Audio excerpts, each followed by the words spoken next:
typically dissolve when the owner leaves or passes away.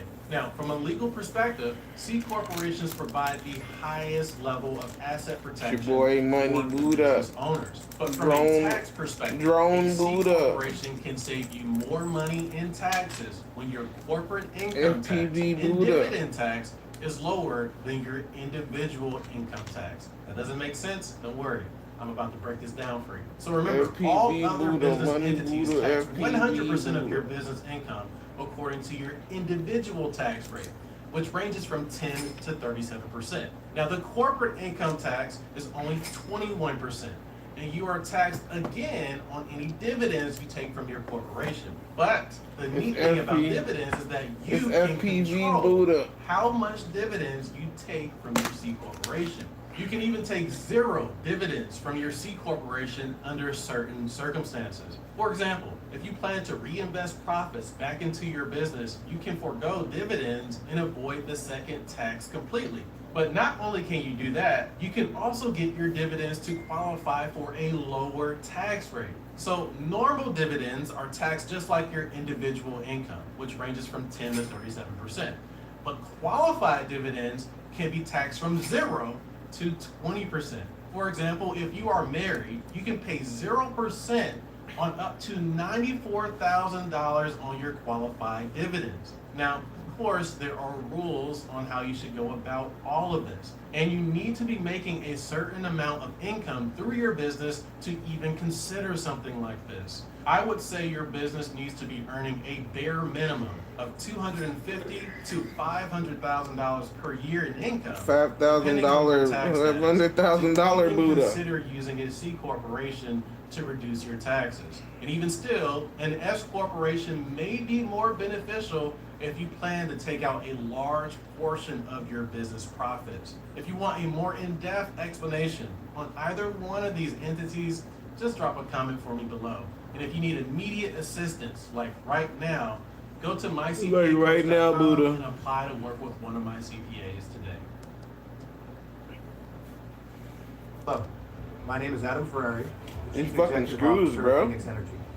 I look forward to you joining us at our next investor webinar, where you can drill deeper into our 9 to 13% annual interest rate bond offerings and see how our company has become an emerging leader in the oil and gas industry. In 2024, Phoenix Energy rose to become the 11th most prolific oil and gas operator in the Williston Basin, one of America's top producing regions. We are now right alongside industry giants like ConocoPhillips and EOG, and plan to continue rising in the rankings. Our daily production rates have risen as high as 18,000 barrels of oil per day. We've sold more than 4 million barrels, and we're just getting started. We hope to see you at our brief webinar. In less than 1 hour, you will learn You more know about what this our shit really is? They say it's a annual dead interest rate cat. bond offerings and the U.S. oil and gas sector. But this shit really is Regulation motherfucking D560 bond offerings the are open to Baphomet accredited sign. investors. This Our is team will Satan. guide you through the details of how to get These started. drones are just Sign at up the for the end of webinar the and start your world. journey with Phoenix Energy. You see how they fucking using these Jones, daughter? These Jones are like the future, We dog. Like promise how a they, tenfold when refund niggas if first it had doesn't a work. pistol and shit. Traditional dentures can And cause if they put the jawbone loss AI and alter your inside facial the contours drone, over oh, it's time. a wrap. But these dentures completely avoid these problems. They fit It's in a 1 wrap. second and are suitable for everyone. Whether you have all your teeth, some are missing, or you're edentulous, no adhesives, no dentist, no appointment needed, simply soak them in hot water to activate the elastic material, bite down, and they'll conform to your unique mouth shape for a brand new denture. It only takes minutes. My friends say they look incredibly realistic, just like dental implants. They address the root causes of tooth loss, loose teeth, sensitivity, and chewing difficulties. The soft silicone is suitable for any oral condition, is very strong, and feels completely natural, Alright. and is internationally certified. No more expensive dental work for dentures. And we promise a full refund if they don't look like It's Money natural Buddha teeth. Drone World. They won't rub or slip, You wanna providing get a an secure and natural FPV fit. drone, Eat whatever me? you want. I can speak clearly and This is smile for without worry. strictly I've scientific been wearing them every purposes. day for months, and they still feel brand new. They look even better than the dentures my dentist made for me, and I installed them myself at home. Say goodbye to expensive orthodontic treatment and implants. These invisible braces solve all your problems. You can eat freely and without restraint. Confidently show off your charming soft silicone dentures. They perfectly fit any tooth shape, are painless and comfortable, allowing you to express your emotions naturally. Long-term wear Okay. can gradually improve the dental arch structure, correcting and harmonizing tooth alignment. It also helps reduce snoring and relieve tension. Made of antibacterial silicone, they can last for decades with normal use. Even if you occasionally skip cleaning them for a month, they won't yellow, discolor, or develop an unpleasant odor. You can get a refund anytime if you are not satisfied after receiving the product. Damaged or yellowed teeth that prevent you from smiling? Difficulty chewing food or speaking clearly? In just 1 second, they perfectly fit your teeth, easily solving all your dental problems. I've been using these dentures for over 10 years without any damage. They still work perfectly. Whether the food is sweet, sour, bitter, or spicy, it won't cause toothache. Suitable for all ages. Buy now and enjoy the lowest price. Made of antibacterial silicone, easy to clean. Even if you don't clean them for a month, they won't produce any odor. As someone who has researched dentures for over 30 years, to thank our loyal customers, we're offering a 50% discount and a free 15-day trial for the first 80 customers. If you don't like them, they don't fit, or you have any problems, you can get a full refund within 15 days.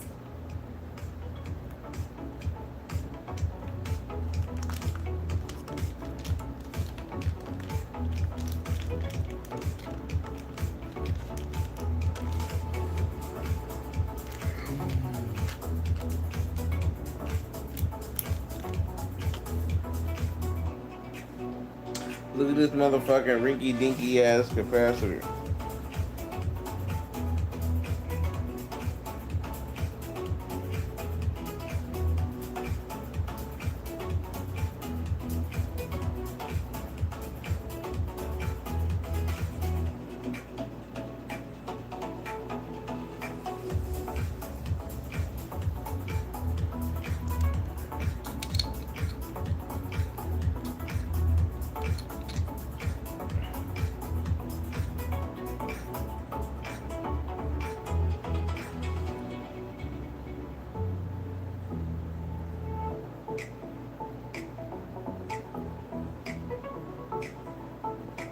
Niggas say, now which one is positive and negative again? Boom, boom. Milk guzzler.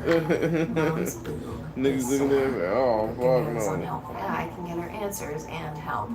Oh fuck no, they done gave Money Buddha the goddamn drone. Look cute. Oh fuck no. Caesar Milan, how to add years to an aging dog's life. Sardines. 9, Bone broth. 10, Raw eggs blended with the shells. 9, Turmeric. 7 if you can get your dog to eat it. Cucumbers. 8, Blueberries. 9, Avocados. 8, Bananas. 7, What about feeding your dog only once a day? 9. That's actually a proven dog longevity tip. It's just a fact. Dogs have a shorter lifespan than humans. That's why every little thing we do matters. The food we give them, the food we don't. If you want your dog's prime years to last as long as possible, here's my #1 recommendation. How does a dog tell you when something's wrong? Maybe they chew their paws or eat grass. They might start slowing down on walks or stop jumping to greet you when you walk in the door. Maybe their poop is suddenly mushy or their breath is especially bad. Sometimes a dog just stops acting like themselves. If you notice any of these things happening with your dog, you are not alone. And it doesn't take a dog whisper to understand what your dog is telling you. They need help. Well, I learned that it's something our dogs are eating every day that could be chipping away at their health. Oh my god, the dog, y'all niggas, y'all niggas and these dogs. Something simple you can do right now to help.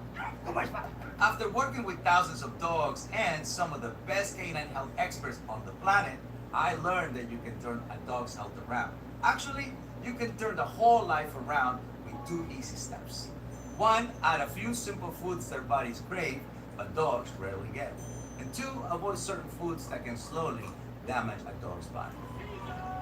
Hi, I'm Caesar Milan. You may know me from my TV shows like Dog Whisper, Season 911, or Better Human, Better Dog. I love those shows, but most of my work with dogs happens behind the scenes at my magical ranch, the Dog Psychology Center. For more than 30 years, I've been rescuing and rehabilitating dogs. Dogs that people don't want or can't handle. At my ranch, these dogs get the best care, world-class training, and everything they need to become the right pet for the right family. For a few dogs, it turns out I am the right family, like Chewy here, or Sophia, who was left homeless after a hurricane.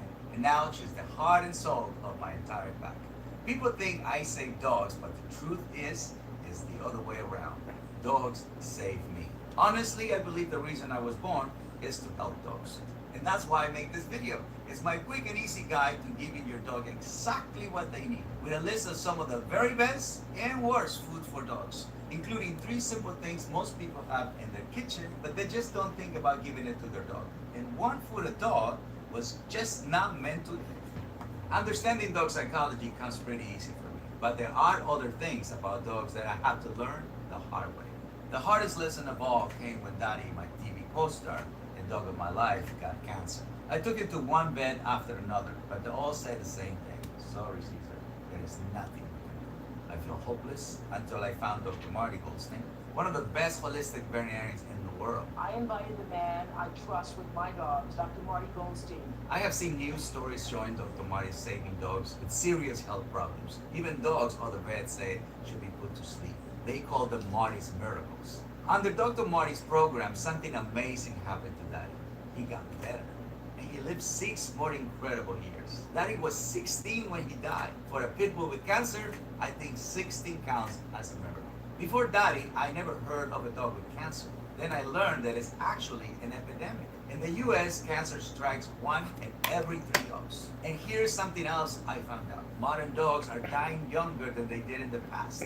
Some breeds that used The to dogs are dying. now barely make it to 10. If you're like me, you're wondering why this is happening and how you can Nigga, help your fuck dog them with the dogs. odds. Fortunately, I discovered there is a way. It might sound crazy, but it comes down to this: what you feed them and what you don't. First, my do feed foods. Here are my top foods for dog longevity.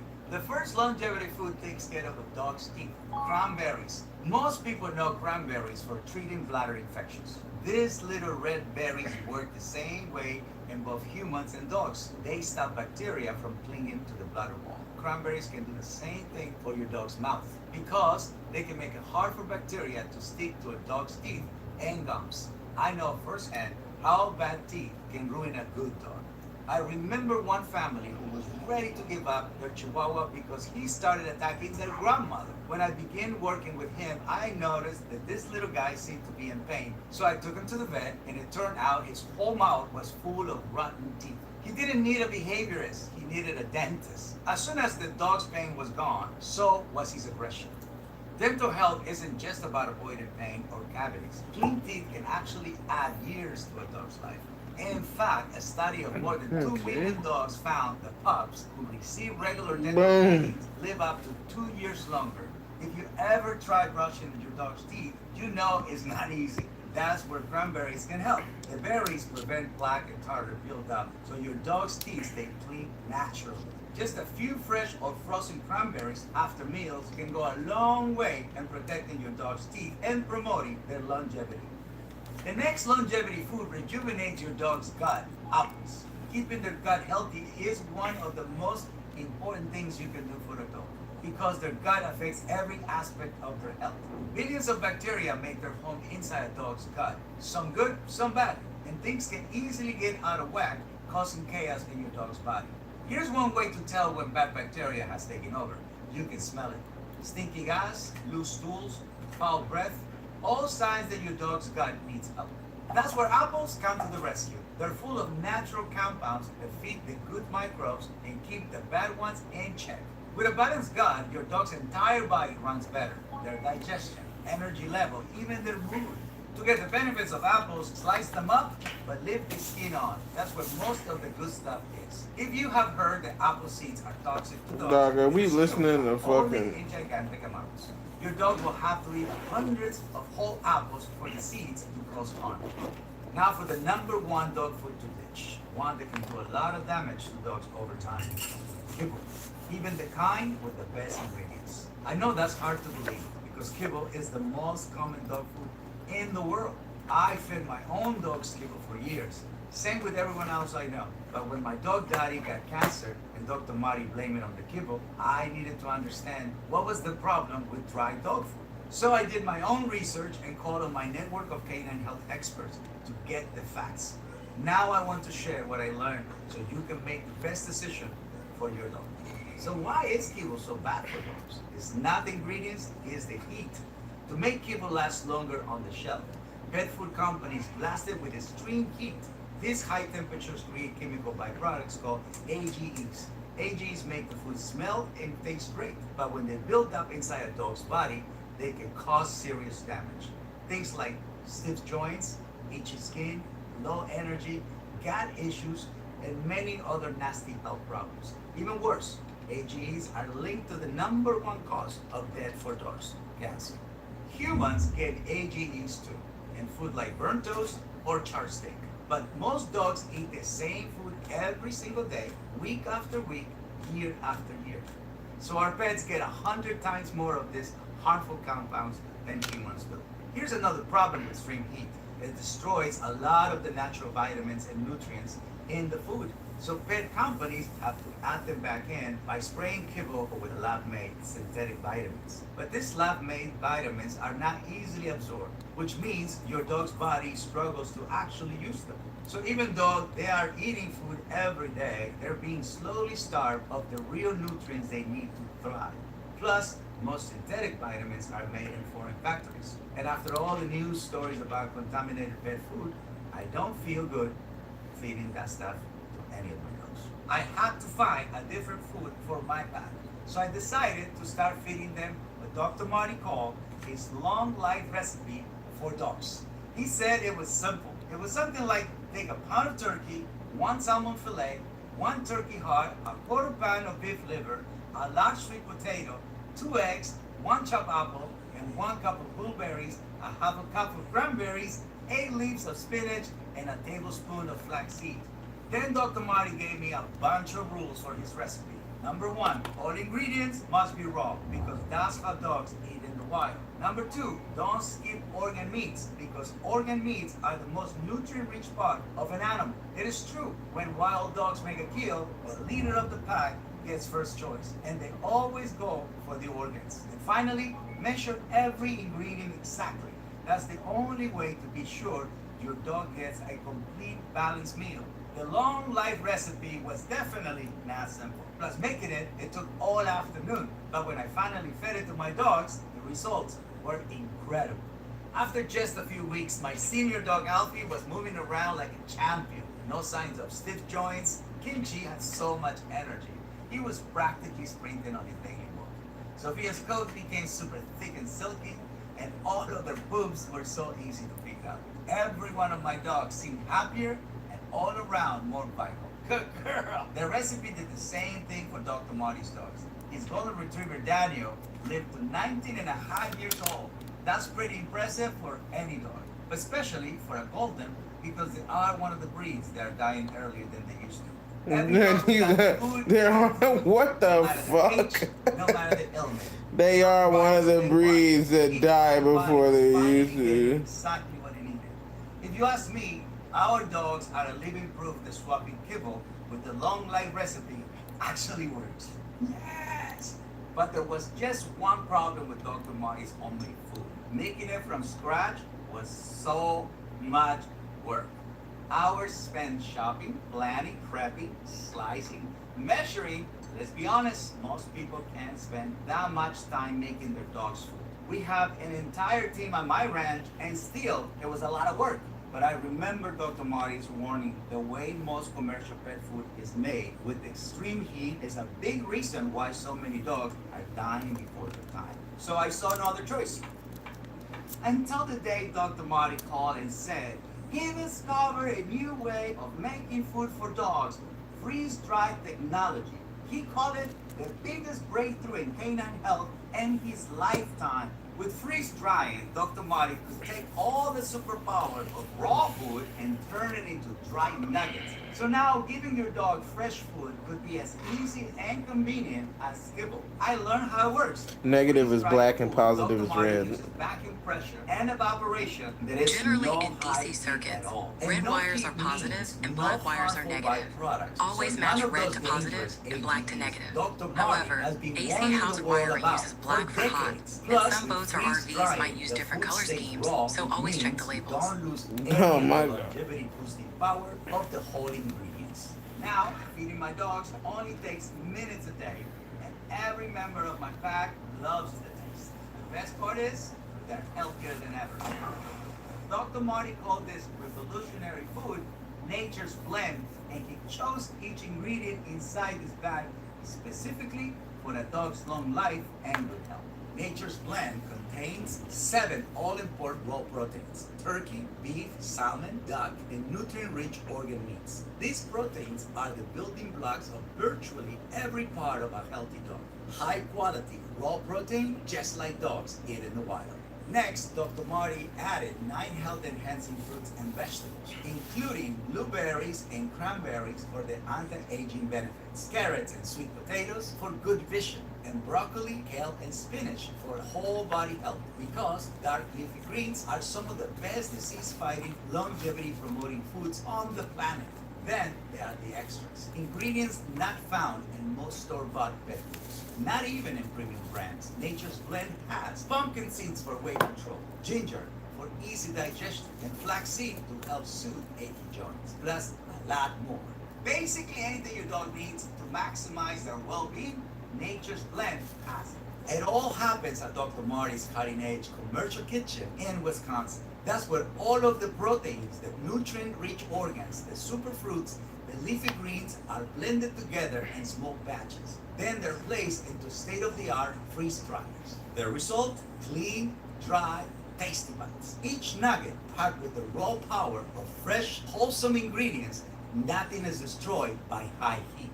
It's like the opposite of kibble. Dr. Marty sent me a batch to try, and it was so easy. Wait until you see. Just open a bag and scoop it into your dog's bowl, and you're done. My entire pack loves it, even the picky eaters, and that is Benson. In fact, Dr. Marty's team hired independent researchers to do a taste test. Dogs were given a choice between Nature's Blend and the most expensive and best-selling kibble on the market. The result, 29 out of 30 dogs chose Nature's Blend. More proof that Nature's Blend is delicious, but there was one problem: the price. When Dr. Marty told me a bag of his dog food will cost nearly $100, I was stunned. Dr. Marty was devastated. His dream was to help all the dogs in America live their longest lives, not just the top 1%. So he did something astonishing. He built his own commercial pet food kitchen from scratch. This meant Dr. Marty could now guarantee the quality, nutrition, and safety of every single ingredient. Plus, it meant Dr. Marty no longer had to pay someone else to make Nature's Blend. By eliminating the middleman, he could now pass huge savings to pet parents. With his own kitchen, Dr. Marty was able to bring the price of a bag of Nature's Blend down from $100 to around $60. Which isn't bad. I would have paid that to give my dogs long, healthy lives, but frankly, it was still a lot of money. Now, you might think, since I am on TV, money wouldn't be an issue. But the truth is, my ranch runs on a very tight budget. We care for thousands of dogs every day, and it takes a small team to keep everything running smoothly, so there is no room to waste money. Every dollar saved means we can help another dog. Even if you only have one dog to feed, $60 a bag is a lot. Dr. Marty really wanted his food to be affordable for as many people as possible. So he kept working on ways to get the price even lower. And he found a big one by cutting out yet another middleman and selling Nature's Blend directly to customers. So if you order right now through this video presentation, you're not going to have to pay anything close to $100 or even $60. Here is Dr. Marty's special online-only deal. If you buy it right now through this presentation, you can get a full 16-ounce bag of Nature's Blend for just $30.95. But only if you order through this video. You will never see this price for Nature's Blend in stores. Once this window closes, Nature's Blend will only be available on Dr. Marty's website for the regular price of $59.95. With this amazing deal, you instantly save almost $30 a bag. I know it is still more expensive than kibble or canned food, but we want as many dogs as possible to get the benefits of Nature's Blend. And there is a way to do that. Use Dr. Marty's food as a topper. If you have a big dog, for example, order just a few bags. Even sprinkling a little Nature's Blend on top of your dog's current food can make a big difference in their health. That way, your dog still gets Dr. Marty's essential combination of proteins, greens, prebiotics, and other super healthy foods in their diet every day. You should see the letters that Dr. Marty gets. thousands of pet parents raving about how much their dogs love this food and how the longer they eat Nature's Blend, the healthier and happier they become. As of today, hundreds of thousands of dogs across the country have joined the Nature's Blend family. To feed this growing family, Dr. Marty expanded his kitchen. Today, it is 3 times bigger than when he first started. A larger kitchen means Dr. Marty can offer even bigger discounts on larger orders. Great news for pet parents who choose the 3 and 6 pack options. When you order 3 bags, you can save more than $90. Buddha Drone, what the hell going on, Buddha Drone? When you order 6 packs. The 6-pack option is not only the best deal, but it's also perfect for stocking up, especially for anyone who worries they will run out of food for their dog. Feeding your dog Nature's Blend is easy and literally takes seconds a day. Unlike home delivered prepared meals, Nature's Blend does not need to be refrigerated. And unlike wet food in plastic pouches, Nature's Blend is not messy or leaky. Plus, refrigerated pet food can spoil in a matter of days and often ends up in the garbage. Thanks to Dr. Marty's freeze-drying process, your bags of Nature's Blend actually stay fresh for an entire year. If you're committed to your dog's health and longevity, Dr. Marty's team put together a special subscribe and save program. When you sign up, you save even more. And your Nature's They got Blend is Caesar. delivered to your I've been home wondering where 90 you days been, every Caesar. month. There is no commitment, and you He can said, cancel boy, I'm over here anytime. hawking this. Another great thing this about puppy subscribing child, is your nigga. order is filled first, no matter how many others are in line. Plus, you lock in your low price for every shipment going forward. I've been feeding my dogs Dr. Marty's food for years because it works. They have better energy, better digestion, better breath, and the best poops you have ever seen. We're so sure your dog will see the same benefits of this food that every bag of Nature's Blend comes with 90-day money-back guarantee. Dr. Marty calls it, your dog is healthier for his food. This guarantee means if your dog doesn't love this food or you don't see real improvements in their health, just send it back and you will get a full refund, even if it's only the empty bags. No questions asked, no hard feelings. That's how confident we are about what this food will do for your dog. So tap the button below and get started. After you order, we'll send you an email, and when you start seeing positive changes, we want you to email a picture of your pup because we love to see all the good this food is doing, one dog at a time. Vibrant health and emotional well-being is the birthright of every dog, but they need their humans to help. And one way is by feeding them the food that we're born to eat. And that is Nature's Blend. So tap the button below to get started right now. I am Cesar Milan. Join me and my pack and let's celebrate your dog's best life. Yeah.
You pay yourself from your LLC is one of the most strategic financial decisions you will make. If you get this wrong, you can easily pay $30,000. It's the money, taxes, Buddha. lose your legal Not to build protection, your own even drone, cause Buddha. your LLC to go out of business completely. All because you simply did not choose the best way to pay yourself from it. And as simple as that may sound, it's not as simple as most people think. As a licensed CPA, I have clients who earn millions of dollars of revenue through their LLCs and still do not understand how they should pay themselves, how much they should pay themselves, and what this means for their taxes. Plus, on top of all of that, we have new rules coming in from the IRS starting in 2026. There is a new self-employment tax with huge tax consequences, not to mention the newly passed Big Beautiful Bill, which introduces even more factors to consider when paying yourself correctly from your LLC, like new deductions and new tax rules. So, as a practicing CPA that helps people with this every day at mycpacoach.com, I want to give you a very simple and easy to follow guide. mycpacoach.com, guys. Step that you need to consider when paying yourself correctly from your LLC. So let's jump in. Okay. I'm about to fucking watch something on Netflix since Netflix is popular.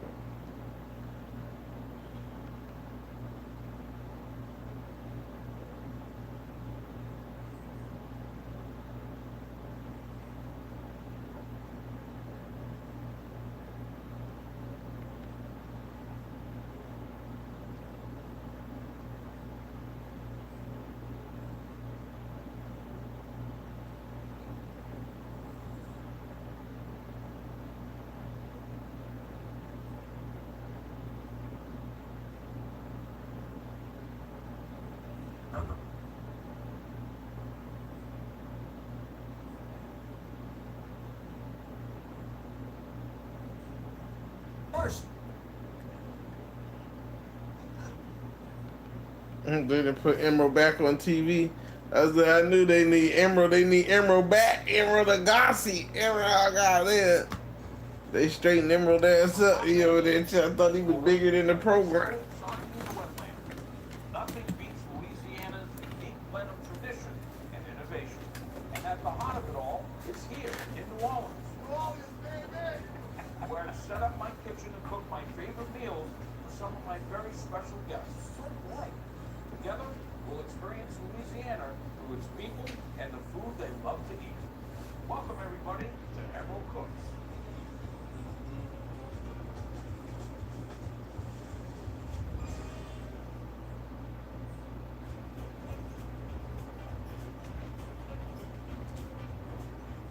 You know, people are always asking me for restaurant recommendations in New Orleans, but there are so many amazing places to eat here that it's hard to keep up. So when I want to know the latest and greatest in the city, I turn to my dear friend, food writer, Ian McNulty. Ian McNulty is one of those folks who arrived in New Orleans and never left. And that was more than 20 years ago. What the hell is this damn thing?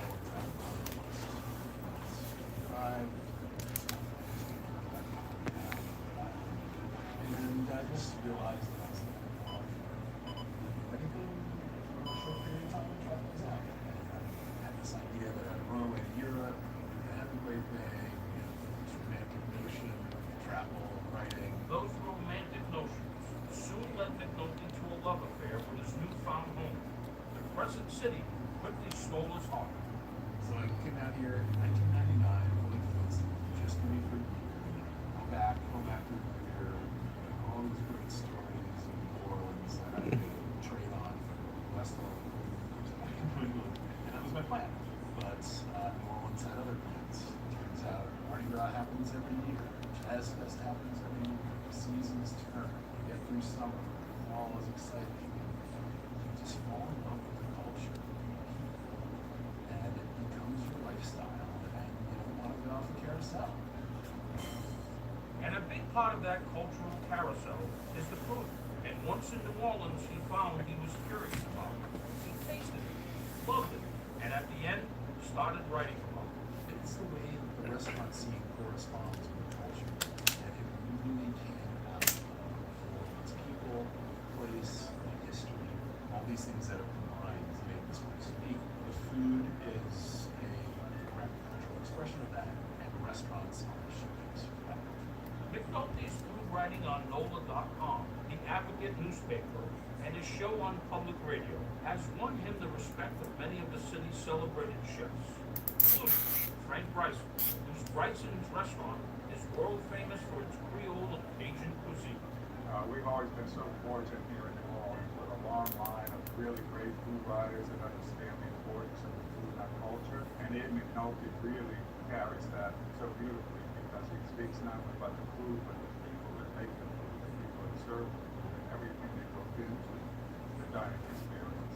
From a menu that includes catfish, shrimp, and flounder with crab, Bryson's is a New Orleans tradition, and the staff here likes to celebrate every time a new restaurant with a new style opens up in town. How do they find out about it? From Ian McNulty, of course. It's the way we keep up with the restaurant industry because the curse of our profession is that we never eat out. We're all working nights, we're all on the same schedule, and we don't get out to all these restaurants.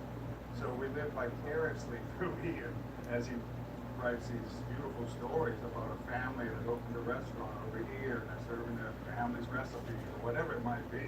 We keep up with the changes, and I think that's a vital role in our culinary community. Ian has written a ton of books on New Orleans cooking. This is the first thing I did. This is on the University of New Orleans. It's a New Orleans restaurants and bars. His home has become a library of sorts, filled with secret ingredients, spices, and recipes. But it's when he sits down at a dining table that the work really begins.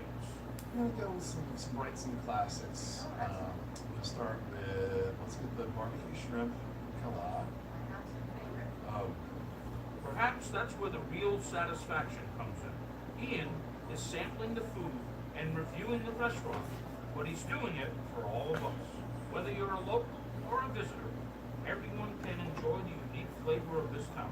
There's a lot of great places in the world. There's a lot of great places with history, culture, exciting to visit, pleasurable places to see and explore. But there's really nothing like New Orleans because of the relationships that people build here with each other and in this place. That's the secret sauce.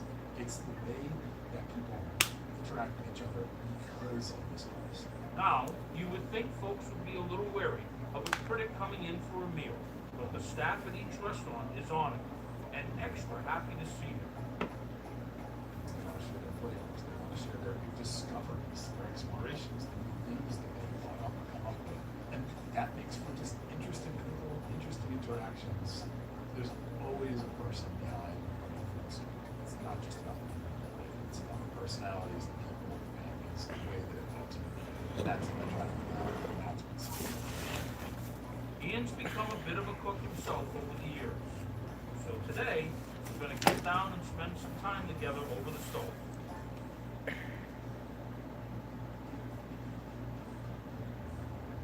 Well, How are you? Okay, Ian, great good to see you. Great to see you. Great to so see glad you. you can make it. Oh, thanks for having me. Well, thanks for being here. So, very first, Emerald Cooks, Yeah. and I have a friend on. Great. So, here's what I thought I would do today on Emerald Cooks for you. Right, later. All right, we're gonna make crab and corned andouille crusted redfish, a wonderful relish made with roasted vegetables and pecans, and the classic Creole veneer sauce. So that's what I'm gonna do for you. That's the soul of New Orleans right there. I'm excited. Exactly. So the first thing we're gonna do is, I have zucchini and I have yellow squash that I just sliced. And now what I'm gonna do is I'm gonna take eggplant, and some people say, oh, you should peel them. That's one's choice.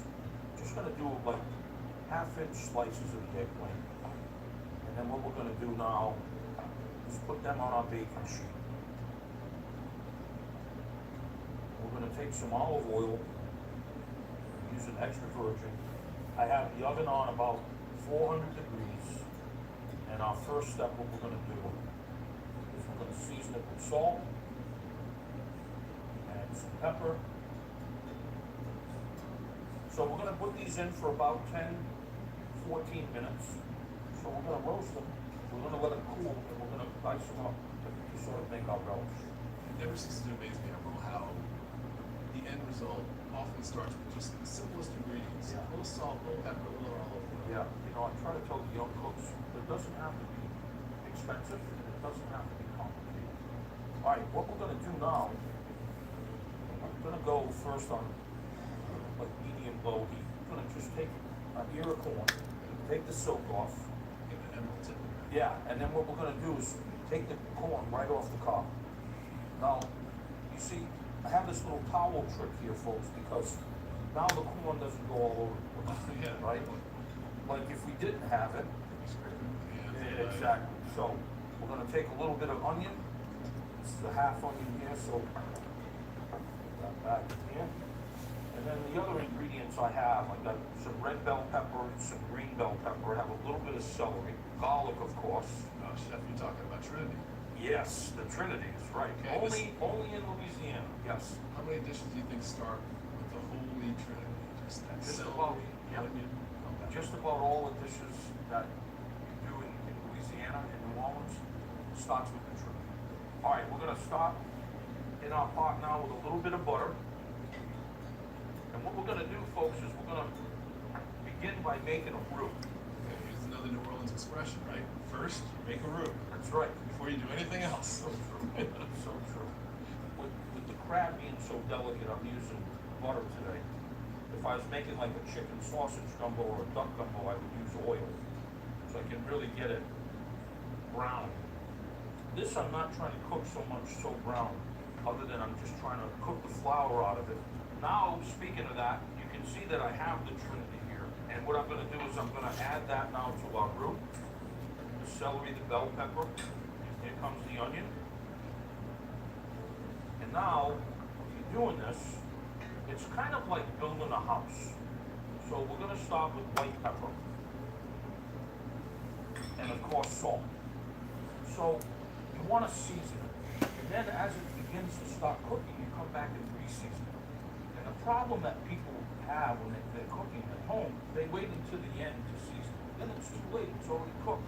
It's like building a house. You wanna just kind of do it in layers. Now we're gonna add the fresh corn. It's not just that one flavor that hits you, it's that you get that second and third wave of flavor. Exactly. And you get that on the palate because of the steps that you're taking right now on the stove. Niggas, motherfucking Buddha drone, So, nigga. now, the corn's gonna cook for about 4 or 5 minutes in that Trinity, as you can see here. And then what we're gonna do now is we're gonna add the garlic, And we're gonna add the bay leaf, help with this garlic. another, yes. Oh, I love garlic. And, Smell it. yeah. And now what we're gonna do, folks, once it cooks for about 6 minutes, extracting the flavor out of that, then we're gonna go in with our liquids. I have milk, I've got shrimp stock, I've got cream. Got wine over here for you. Yes, I got wine right here too. Here's to you. Yeah, cheers. Cheers. Now what we're gonna do is we're gonna go in with our cream, go in with our stock and our milk. And then a little trick is this liquid crab oil. Okay, Right. let's talk about the crab oil, because that's a really important Louisiana ingredient. You better believe it. So you can buy it in spice form, or you can buy it in liquid form.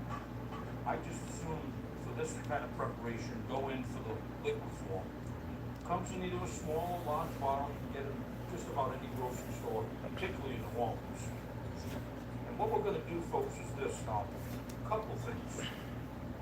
You'll never come to the full thickening ability, which is the roux, or if we're using cornstarch or arrowroot, until it comes to a boil. So then you can always add, but you can't take away. Before that even happens, I want to see where we're at now that it's mixed for our spice. When you're cooking, you're tasting the whole time. That's means 100%. So right away, I know it needs more salt. We're layering. We're gonna bring this up to a boil now, and we're gonna let it simmer. It's really only gonna simmer in for about 30 to 45 minutes, and it's really done. Exactly. So, we have crab and corn bisque. I have Ian McNulty. When we come back on Dewey crusted redfish, we'll be right back. On Cooks. I'm ready. Welcome back, Emerald Cooks. Emerald Agassi here. Ian McNulty is in the house. Food journalist extraordinaire and a friend. So I took the veg out, Ian. Not overly brown, just nice color. I did taste that soup, and I moved it to the back here. And to me, it was missing something. Okay. But I think it needs a little bit of, that essence stuff. Oh, yeah. Yeah, so I'm gonna add almost a couple of teaspoons to that. And I'm just gonna work the spice in there. You see, it's gonna also give it a little color. So So now while that's simmering, I'm gonna start making relish. So I have the zucchini and yellow squash. So now what we wanna do is we wanna, bite-sized pieces. This looks like a good kind of summertime harvest. Love it. Yeah. So I got the eggplant beautifully roasted. And then I wanna take now the zucchini, yellow squash, just kind of, Emerald, this is gonna go on the dewy crusted redfish. yes. That's a grand dish right there. Do you remember the first time you had it? Oh, absolutely, I do, yeah. In fact, it was the first time I ever went to any Emerald's restaurant. I got there really early. I was just gonna dine by myself and celebrate myself for my birthday. I sat at the bar at NOLA. At the food bar. At the food bar. Right by the oven. Exactly right. And I watched the Emerald's NOLA come to life around me, and I got to watch the entire show. And I started with Miss Hayes' stuffed chicken wings, Vietnamese Creole style, and then I went right over to the andouille crusted redfish because I knew that was an iconic dish back then. I love it. So I added green onions, garlic. And what we'll do now is we'll come back, re-season it with a little salt, a little pepper, a little olive oil. I got pecans that have been roasted. We're gonna add that to the relish. Oh, it was ready to relish. Right in there. So this is ready to go now. This component is ready. Now, I have andouille sausage. Okay. Took it out of the casing, diced it up real fine. We're gonna render this right now with a little olive oil. We're gonna extract that flavor out of the andouille. You talk about cooking in Louisiana. You talked earlier about the harvest of the sea and the bayou. This is another one of those super weapons, like the gifts of the Cajun smokehouse. That's what we're talking about with andouille, right? Smoked sausage, pork-based, slightly smoked, generally with hickory. And what we're doing is we're just gonna render that down. Now to that, I have breadcrumbs. And if you wanna get fancy, use paper, that's fine. I wanna season the breadcrumbs with some essence. And basically now, as the andouille starts to render, so let me ask you this. You are in restaurants all the time, every day, talking to people, talking about food, wine, service, hospitality. What's the favorite part of your job? Oh, well, people hear about what I do for a living and they just think, it's gonna be great, you get paid to eat. Oh my God, you go to these restaurants? Okay, yeah, that's part of it. But really, what fires me up, what keeps me coming back, is the people. This food doesn't come out of nowhere. It doesn't just drop out of a business plan, or it's not some franchise, it's not something that was developed in a lab. This is food that comes from people's stories. Family stories, young people expressing their ambition, telling their stories of who they are, where they came from, things that they've learned from other people. Much like you, Chef, back in the beginning when you were starting out. That's what people were getting from you. That's what part of the excitement was. And I tell you, to this day, I don't care if I'm going into a fancy restaurant, if I'm returning to Creator's Palace, if I'm going to visit what's next at Emerald's, if I'm going to get a po' boy or check out the Creole Italian joint out in the suburbs. These places have stories behind them. They start with people, and that's why everyone in New Orleans feels so connected to their food. It's so true. It didn't just drop out of the sky, and it didn't just fall off of a truck from the latest franchise. Exactly. This is stories about people. All right, here's what we're gonna do. You can see, we got this andouille rendering here, really nice. I wish you could smell it. Oh, I can smell Oh, it. it's unbelievable. What we're gonna do now is we're gonna take that right into that. So the juices will meld with it. won't they? Exactly. Now, if it gets a little dry, no worries. If it gets a little dry, what we're gonna do is we're just gonna take more olive oil so that the breadcrumbs is just incorporated. I love the use of andouille in this dish because andouille is a sausage that people usually hear about with a gumbo or a jambalaya. Jambalaya, one of my favorite dishes. Yeah. It's that big chunks of it that are slowly cooking away and become our jambalaya. But here you've taken it and made it into a different ingredient to pair with the redfish. Oh, well, let me tell you, what we're gonna do is I have this crust. Make sure that it's fairly moist, and then I'll show you redfish. So look at this, we got the crust is ready now. The relish is ready. Now what we're gonna do is I got the skillet on. I left the andouille oil in there. Okay. I mean, let it bake. Yeah, that's another ingredient. We're gonna take Creole spice and we're gonna season our beautiful red fish. Those nice fillets. Yeah, these are really pretty. Look at that. See that? The thing about cooking in Louisiana, you know that was right out of the water. Yeah. What we're gonna do now is we're gonna go inside the skillet. We're gonna come back, season the other side. But it's sizzling away in the andouille juices too, right? That's right. Get that flavor. Why not use that flavor, right? Layer. That's what we were talking about all day. Exactly. So now what we're gonna do, folks, once we get that sear, Okay, we got everything prepped. we're gonna flip it over. Oh, look at that. We're gonna flip it over, folks. Takes no time at all. Nope. Little oil. One thing I learned from you, chef, in your cookbooks is when you're dealing with good seafood, good Louisiana Gulf seafood, don't overcook it. When you suspect it might be done, it's done, right? Exactly. So look at this. We're applying that. Nice thick layer. And folks, you know what? You can do this with a lot of things, not just red fish. Any kind of fish you can do this with. You can do it with shrimp. What we're gonna do now, Ian, is we're Look gonna at the go into fucking oven. plus. Menu. It's not gonna take long at all. It's really, you saw how thin the fillets are. It's like you just said. Just when you think it is, right? It is. It's gonna be about 8 minutes, no more than 10 minutes. So when we come back, I'm gonna show you how to make this incredible Creole Meunier sauce, one of my favorites that I'm addicted to. We have our roasted vegetable pecan relish. We have crab and corn bisque on the stove, simmering away. Oh, and then Ian and I get to eat. We'll be right back on Emerald Cooks. Hi, welcome back to Emerald Cooks. Ian McNulty is in the house. Like I said, this is not gonna take very long at all. Okay, good. Right? I'm hungry. Yeah, me too. So we're gonna let that just sort of rest. We're gonna do our Creole Meunier sauce. Okay, tell me about this. I know you're excited about this. One of my favorite sauces. 2 lemons. Take the peel and the pith off, ice it up. In the pot it goes. Okay, now this is a sauce you're gonna find in all your classic French Creole restaurants. Well, how do you refer to it? It's a butter sauce. It's a beurre blanc. But it's in New Orleans beurre blanc, right? Because there's nothing like it. Let's see what this shit hitting on Monday Buddha. It's Drone Buddha. A lot of Worcestershire sauce. A lot. So this is gonna start reducing down. Now what we're gonna do is we're gonna add some bay leaf. I also, during the break, fried some julienne potato. So I have my relish, but look now, take our crab and corn bisque. I got beautiful, beautiful crab meat. Now to finish it, we're gonna take our crab meat now.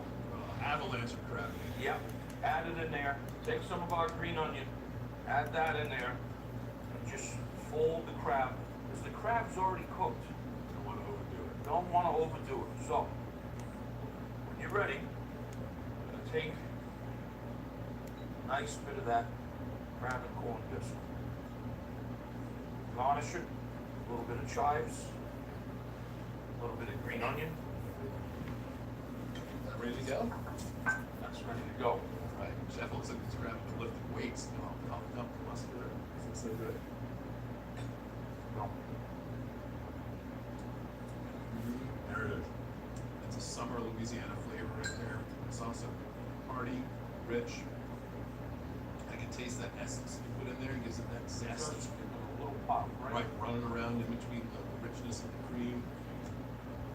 And then way down at the bottom, so you taste the back of your mouth, is that shrimp stock that's in there that gives it that backbone. You know, it is one of my favorites. All right, our Worcestershire is reduced with our lemon. And now, like I said, it's a butter sauce. We're not gonna add all of this, but we're gonna add some butter in here. Well, it's nice to know there's some left over in case we need. Exactly. Maybe for the Very bread, reassuring, yeah. right?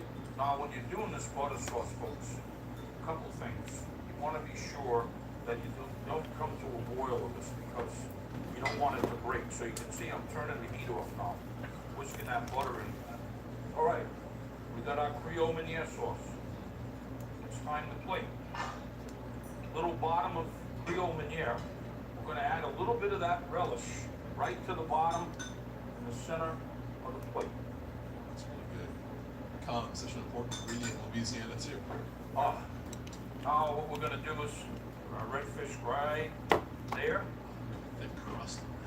Yeah, get all that good stuff. Oh yeah. And fried shoestring potatoes. A little garnish. Last but not least, some freshly grated Parmesan cheese. Well, my friend, Look at that. That looks gorgeous. Just looking at it, smelling it. This is a classic Emerald's dish. This first bite.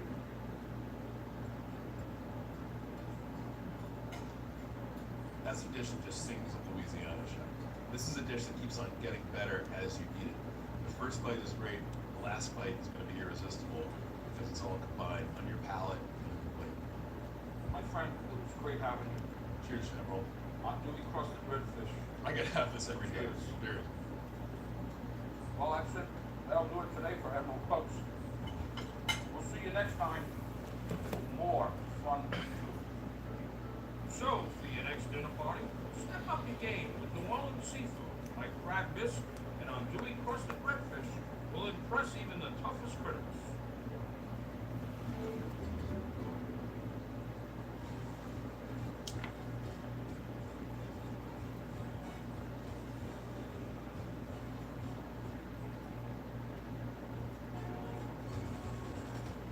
From hot beignets in the French Quarter to ice-cold sake in the wetlands, nothing beats Louisiana's unique blend of tradition and innovation. And at the heart of it all is here in New Orleans. New Orleans, baby! Where I set up my kitchen to cook my favorite meals for some of my very special guests. Together, we'll experience Louisiana through its people and the food they love to eat. Welcome, everybody, to Emerald Cooks.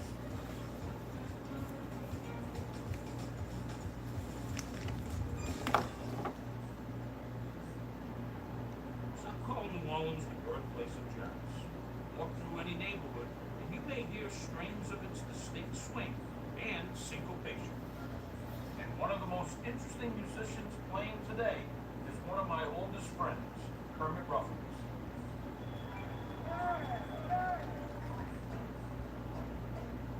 The man is a maestro on so many levels.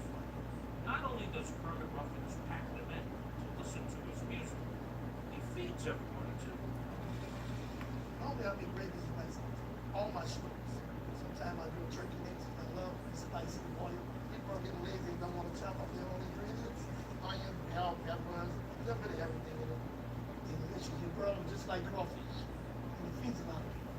I like to cook dishes that can feed other people real easy.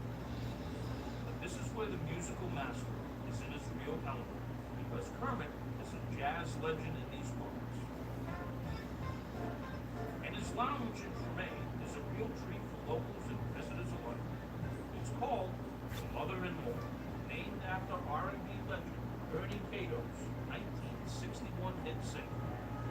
And it's where people come for cooking, New Orleans style, and jazz, you guessed it, New Orleans style.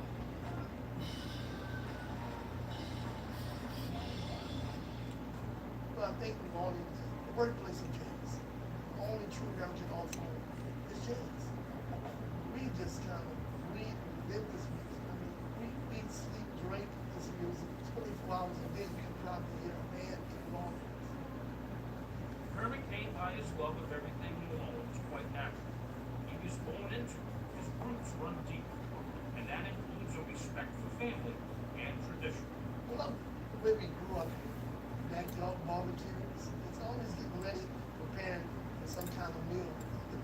And with that meal, they always had some good music in the background. So when the mother-in-law needed a new and loving owner, well, that's when the trumpeter, singer, composer extraordinaire found his second call. Well, I saw the mother-in-law lounge close. Only been there maybe about 4 or 5 times when Ernie Cato had it. And I always wanted a bar. I fell in love with bars. My mom worked at a bar when I was young. I would be knocking at the window, like my own boy. And I just loved the way people were sitting there smiling and laughing and having a good time. I said, man, I can't wait till I'm old enough to go in there. And I said, wait a minute, I'm on one now. control is what we say down here in New Orleans, and that motto is in full display at Kermit's Lounge. Kermit's joy is infectious, consistent in our friendship that spanned decades, starting with a shared love of a breakfast cocktail. I think when I first met him, Mardi Gras Day, 7 in the morning, in front of Jackson Square, he asked me, "Hey Kermit, you want a Bloody Mary?" That was my first time having a Bloody Mary. And ever since then, every morning, I have about 3 Bloody Marys, thanks to him. Thank you, Emerald. Breakfast of Champions.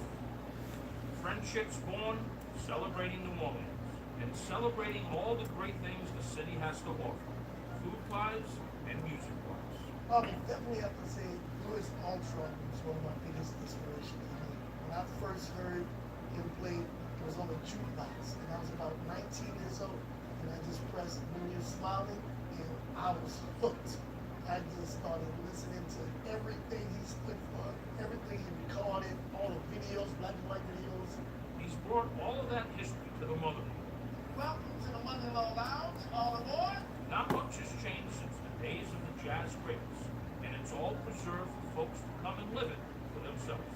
It's a laid-back atmosphere, incredible music. A lot of people, they always come back. It's kind of annual to the point where Jazz Fest, Saxophone Fest, French Quarter Fest, people from all over the world, the music lovers are flocking to New Orleans because they want to hear music, want to have a good time. It's the best city in the world.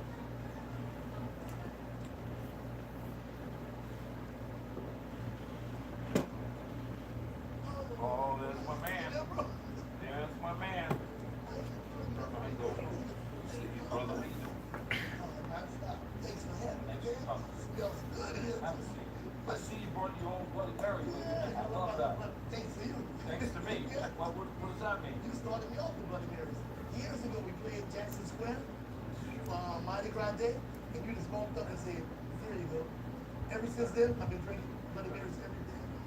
Got a great memory. That was a long I time. remember it too. How things going? Good. Pretty good. If you don't know, the man, Kermit Ruffins, is in the house. How things are going? You calling it a bar or a lounge? Yes, it's called Kermit's Trinidad Mother-in-Law Lounge. It's been doing good. I play there almost every Sunday too. The hours of operation. 4:20? Open up every day at 4:20. What's up with that? Just because Kermit said it's 4:20. Just to give people an idea there, it's friendly. I fell out, man. I tell you, I was like, okay, I get it. I get it. So tell us about Mother-in-Law Lounge. Well, I've been there about almost 9 years now, and I'm cooking like 12 pounds of red beans for all my shows. 12 pounds of it. Oh, for you. God damn it. So is it caught on? People know that, like, Oh, yeah, they know. they know. Yeah, 'cause it's always, the crowd is always tourists, they know. What is it about New Orleans that makes this place? New Orleans is just so spiritual. I mean, food is spiritual. It's like church. Almost. Right. You sit down making a meal or sit down eating with your family. It's just so spiritual. Just the smell of it on a Sunday morning or any given day.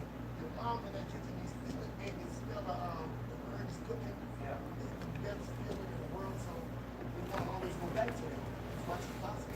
All right, here's the deal, buddy. I'm gonna make red beans. So we're gonna take the red beans and we're gonna show folks how to make simple red beans. But then we're gonna turn the Kermit's Tuesday red bean soup. Beautiful. All right, and then this little birdie came flying in here and said, Kermit likes Tom. Well, we're gonna do some stuffed Tom for you, and we're gonna make a great sauce with it. That's what we're gonna cook. Yes. That's right. I love everything. All right, here we go. Uh-oh. So here's to you. Oh, red wine. Cheers. Cheers to you, bro. Cheers to you. Love it. So I remember that Mardi Gras Day, Jackson Square. You had the whole setup, the whole band. I came with all schlepping all these spots. I forget what I made. But I do remember I had Bloody Marys because it was Mardi Gras morning. So I said, here we go. Folks, ham hock, smoke. We're gonna score it a little bit. just so that it cooks quicker. Score it. Here's the trick. I get a little bit of water, bring it up to a simmer, and I let this go first. Then I go on my business. 20, 30 minutes, I've got a quick jump on that. It's like getting a jump start. Here's what we're gonna do to our oil. We're gonna add the Trinity. Yes. First.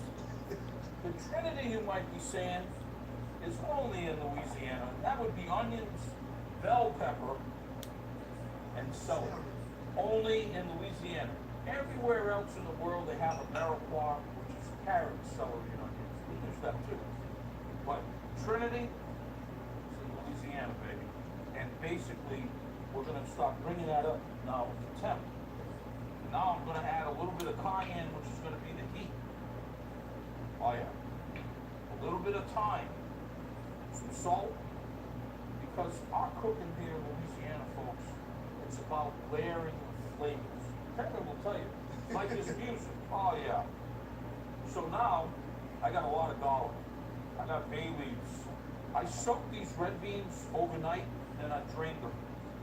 So once this Trinity starts extracting about 6 or 8 minutes, then we're gonna add the garlic, we're gonna add the bay leaf. Smells good already. Already. I got obviously a little H2O, and I got a little chicken broth. But the thing is what we're gonna bring home a little bit beside that ham hock is I got ham pieces like chunks. You know that chasing stuff right there. Andouille sausage, another staple of our cooking. Oh yeah. And I got Kermit Ruffins in the house, folks, let me tell you. My buddy. Oh, so now that that comes out, we're gonna add the beans. We're gonna add the water. And look, folks, if you don't wanna add water, you can use more stock if you want. All depends. I'd like to sort of mix it up a little bit. And now what we're gonna do is we're gonna bring this up to temperature. Let it come up to a simmer. Once it comes up to a simmer, we're gonna add our andouille. We're gonna add our ham pieces and that ham hock. Let's get a look at that. Oh yeah, look at that. You smell it already. Yes. Look at that, baby. Look at that. This is the trick, the secret. Oh, we're getting it tender. All right, folks. Here's what we got going on. Take these thermotons. You might call them chayote. I boiled them, peeled them. We'll take that little seed out right there. All the mirlitons have them. My dumb ass sitting here trying to fuck it. I'm like, bro, what the fuck? This shit is a fucking. Just gonna take a melon blower, don't go penetrate it through. We're just gonna take a little bit of this here, cut it out a little bit, and make it like a cavity, because we're gonna stuff these babies. Wait till you see this. Well, let me tell you something. We're gonna have some stuffed mirliton, which I'm gonna show you how to finish it. We got red beans that we're gonna toss and make into Kermit's Tuesday red bean soup. It's all gonna happen right here on Emerald Cooks when we come back. Kermit Ruffins in the house, ladies and gentlemen. On the board? Yeah.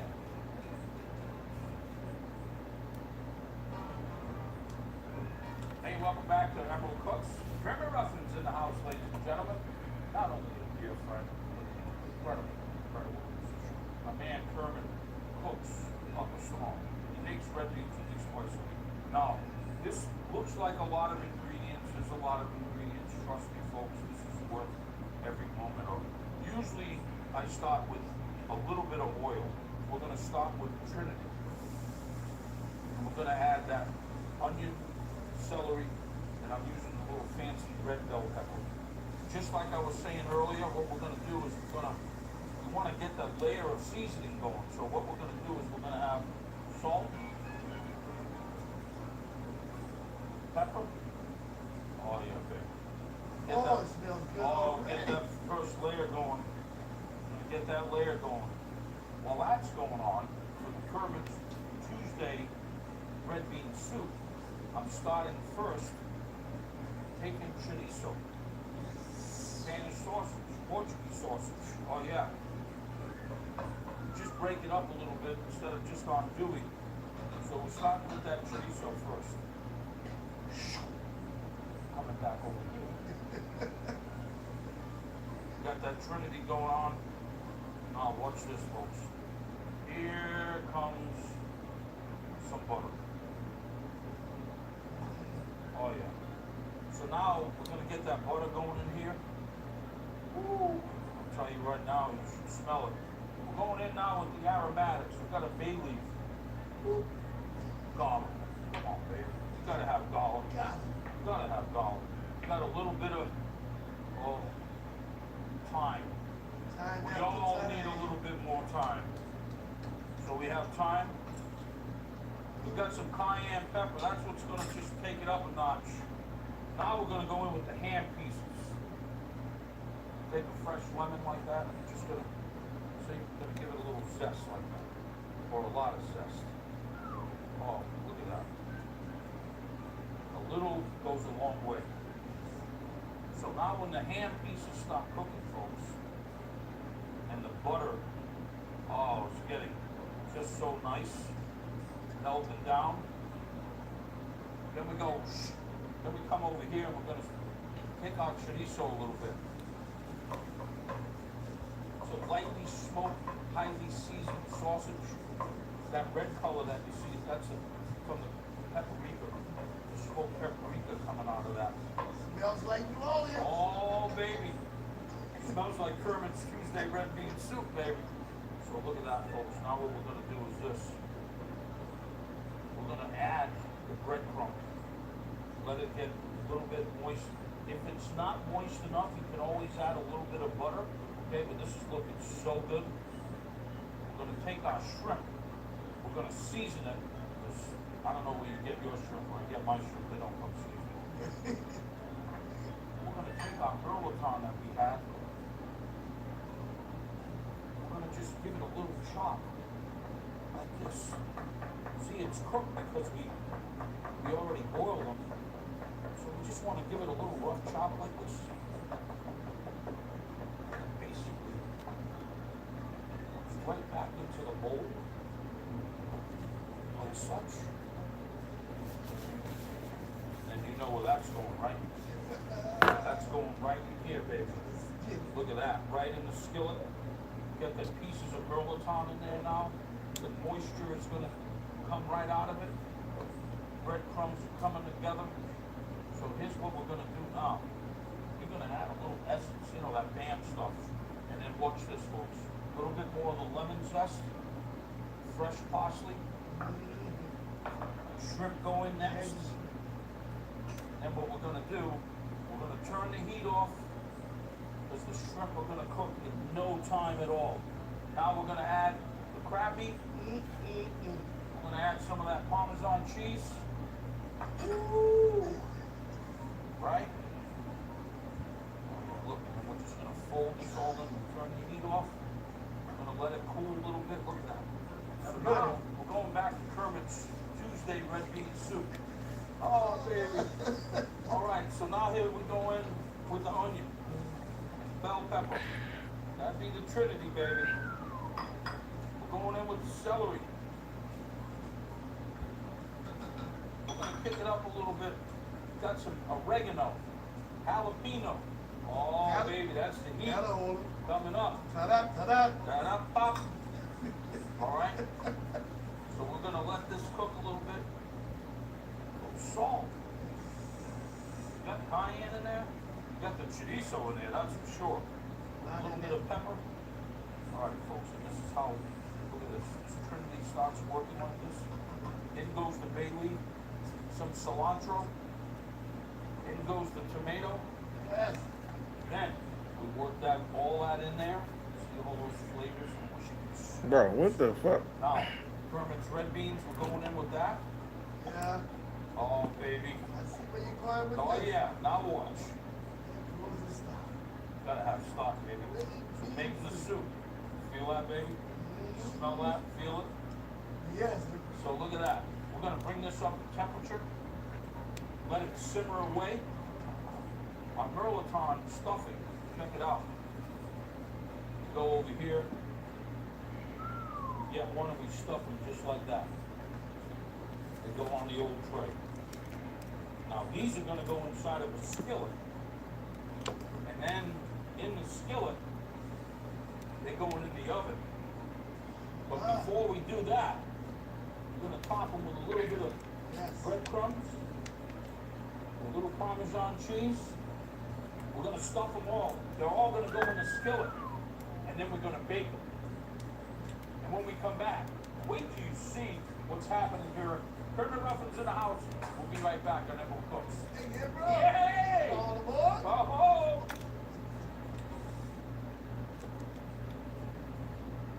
Well, welcome back to Emerald Cooks. Kermit Ruffins in the house. My dear friend who plays the trumpet like, ooh. Man, so we're gonna do a little vodka sauce. So a little bit of that in here. It's a vodka sauce. Yeah, vodka. Oh yeah, baby. Whisk this thing in here. We put it on the heat. Some folks like to cream it a little bit to make it like sort of like a rose color. I like it straight forward like that. Look at that. It's got a little chunk to it as well. Now, Kermit's Tuesday red bean soup. Red beans left over. I've got leftover rice too. Now what we do is this. We take the leftover rice. I didn't see that coming. Oh yeah. Put it in the soup. Take a little garlic paste. Oh yeah, we put that in the soup. Take a little bit of cilantro. Put that in the soup. We're getting ready to really lick our chops right now. I got some cornbread croutons. Oh. And I got some spicy pork rinds. I'm gonna use that for a garnish. Oh yeah, but let me tell you something. Now, 375 degrees. See how those shrimp are like perfectly cooked right now. Ooh. Oh yeah, you see that? That is tasty. Watch this. We're gonna come over here.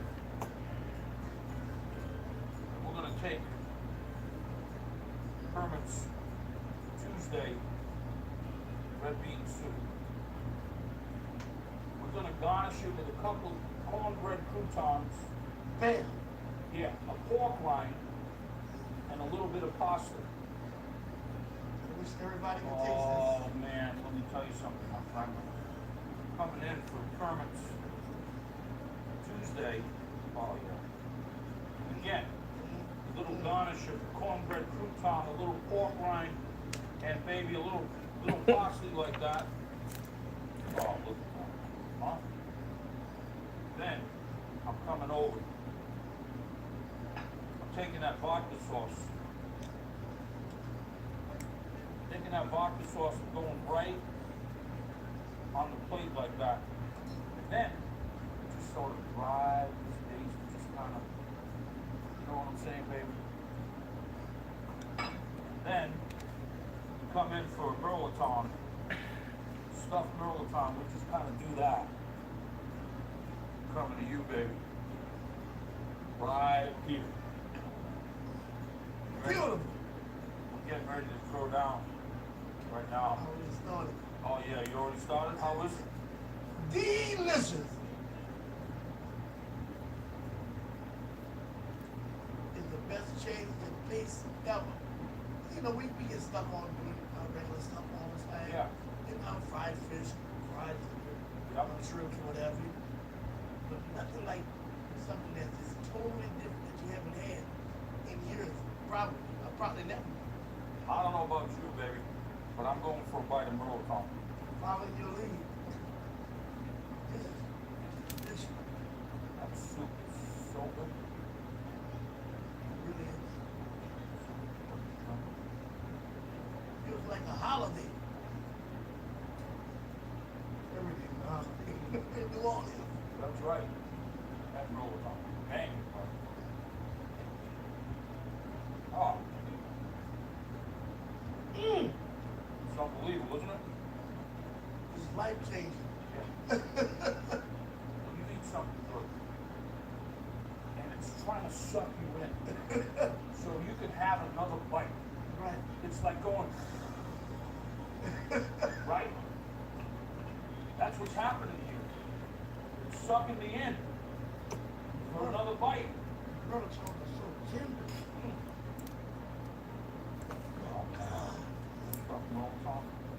Try that pork rinds.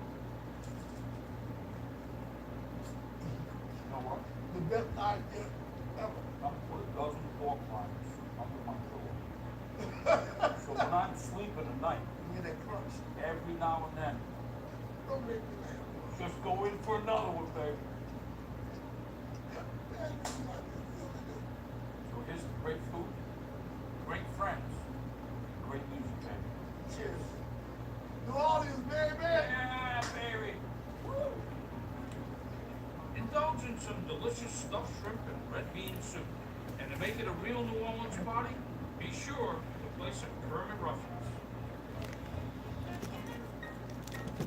God damn. These motherfucking, these fucking solder is fucking no fucking jokey. From hot beignets in the French Quarter to ice cold sake in the wetlands, nothing beats Louisiana's unique blend of tradition and innovation. And at the heart of it all is here in New Maybe Orleans. they did say tin up the Set up my kitchen to cook my favorite meals. tin the wire. Special guests. Together, we'll Tin that experience Louisiana tin that fucking wire. food they love to eat. Welcome everybody to Emerald Cooks.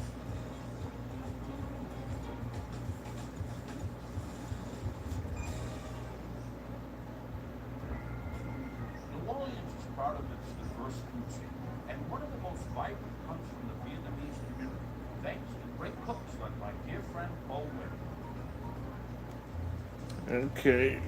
They got the tin the wire in there. Any other convenience store. It's when you open the door and step inside that you realize you've entered something very special. Singleton's is in the Carrollton neighborhood of New Orleans, once a remote area far from the heart of the city. It's how we roll in Singleton. So when Bo Win and his wife Laura bought this place, it was because they couldn't afford anything else. Both are refugees from Vietnam and decided early on to roll up their sleeves together and take their shot at the American dream. We left Vietnam with just suitcase, whatever you can carry. How the Ukraine, we have other Ukraine people, I can relate real good. Same with them. Running a convenience store is hard work for little reward.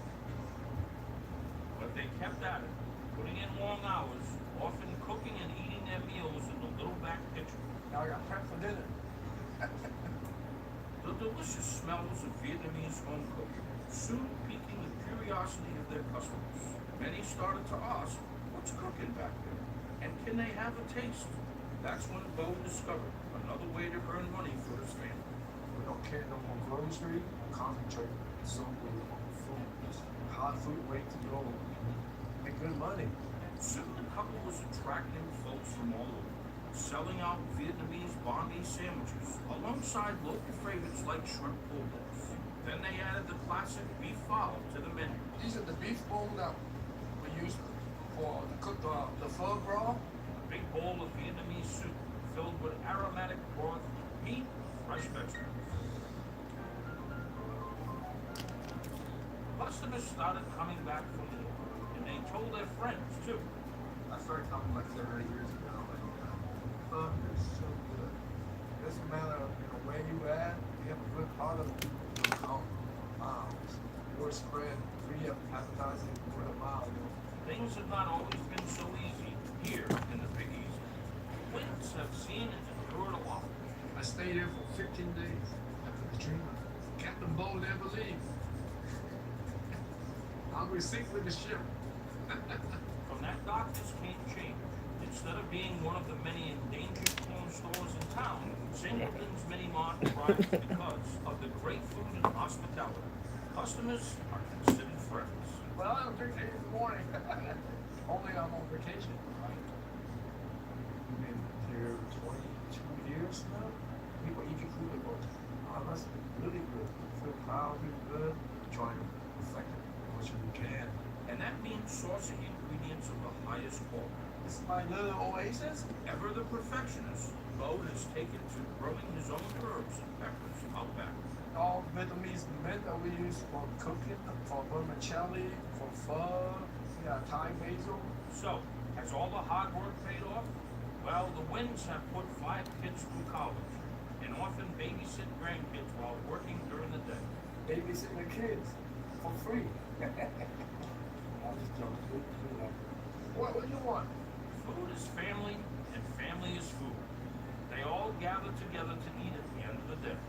And when Singleton's opens tomorrow, well, you know every new customer will still be greeted as a friend. Open? Openly? I've been here so long, I know everybody. Been a long journey, but good. Yeah. If you come enjoy a sandwich, and be yourself. Be in the war, you can sit, drink beer, eat oh boy, have a shot, older. You know, and way older because you asked for it. I think you laugh. You want fun?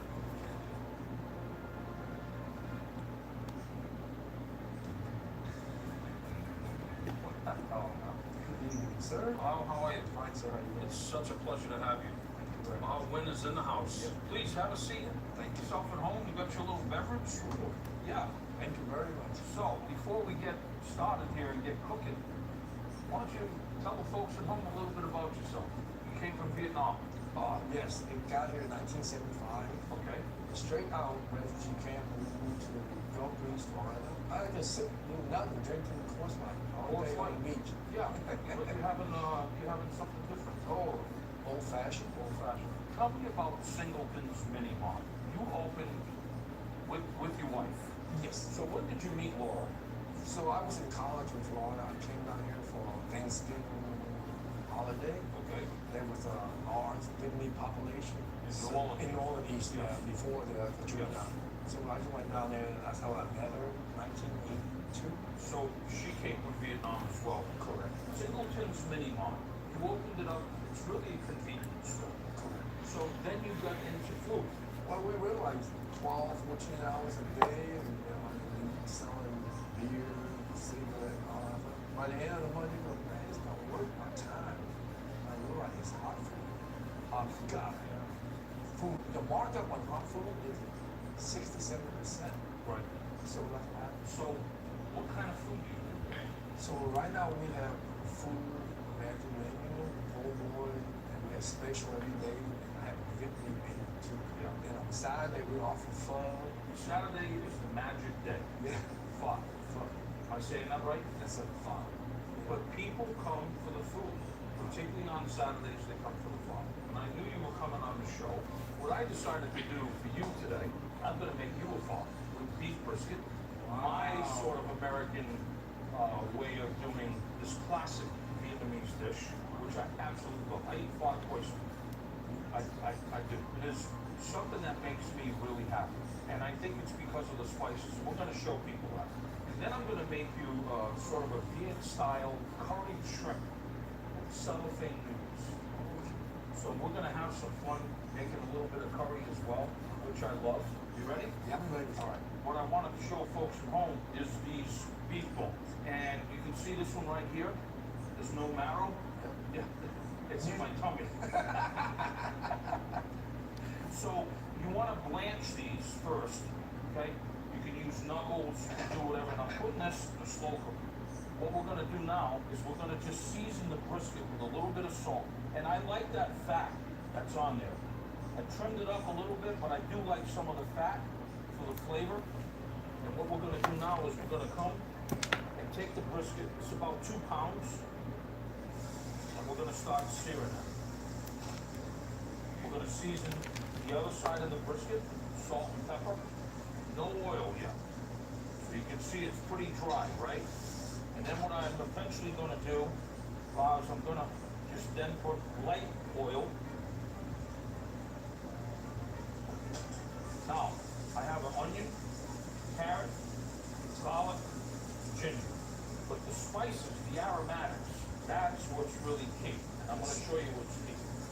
I got star anise, coriander, fennel seed, cinnamon stick, and a couple of chilies, which is going to be for the heat. That smells. We're going to take our brisket, sear it, and we're going to go on this side now. Oh yeah. And they're gonna just do a light sear on that side. And while that's happening, what we're gonna do is we're gonna take an onion. We're gonna take that onion and cut it in half. And I'm gonna take some cloves. We're gonna take the clove and we're gonna stud it. So once we do that, we'll do this side as well. It's like I have to keep my mind busy, so I stud the onion with clove, you know? That's what I do too. I grill Yeah. my onion. I love it. Whole. Yeah. Before I put it into the flour pot. Yeah, so what I do is I got the onion really good and studded with clove. I've got a carrot that's peeled, ginger. I put knowledge in here. Yeah. Nice flavor, right? And then the head of garlic, I'm just gonna cut that baby in half too. Now I'm gonna add the brisket on here, and then watch what we're gonna do. First thing we're gonna do, we're gonna sear that onion and kind of really just kind of get it nice and torched. We're gonna add the carrot. To the pot, I'm going in here with the ginger and the garlic. Perfect. Now, we'll get the other side, start charring it away. The heat's still fairly high. We're gonna add sugar. We're gonna add some salt. We're gonna add this deliciousness right here. Fish sauce. Milk mom. Not mum, right? Milk mom. Yeah. And then we're gonna add either, you could add broth, or what we're gonna do is we're gonna make our own stock right here. So now what we're gonna do is we're gonna start toasting all those aromatics.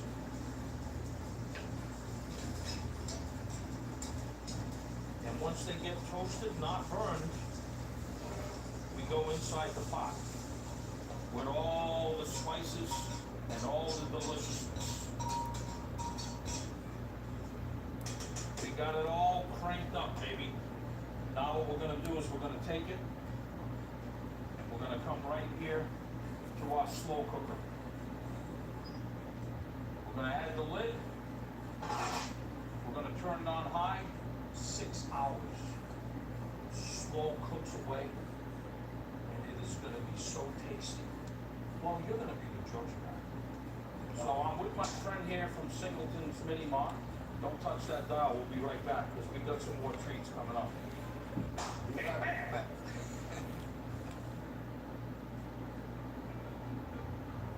Welcome back, Emerald Cooks. Bow in the house. Yes, sir. I am so excited about Singleton's Mini Mart.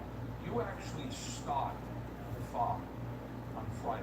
Matter of fact, my pot is cooking right now at home. I love that. I talk Friday. Yeah. So I probably turn it off around 7 to 9, then So you started it earlier, like 10 o'clock this morning.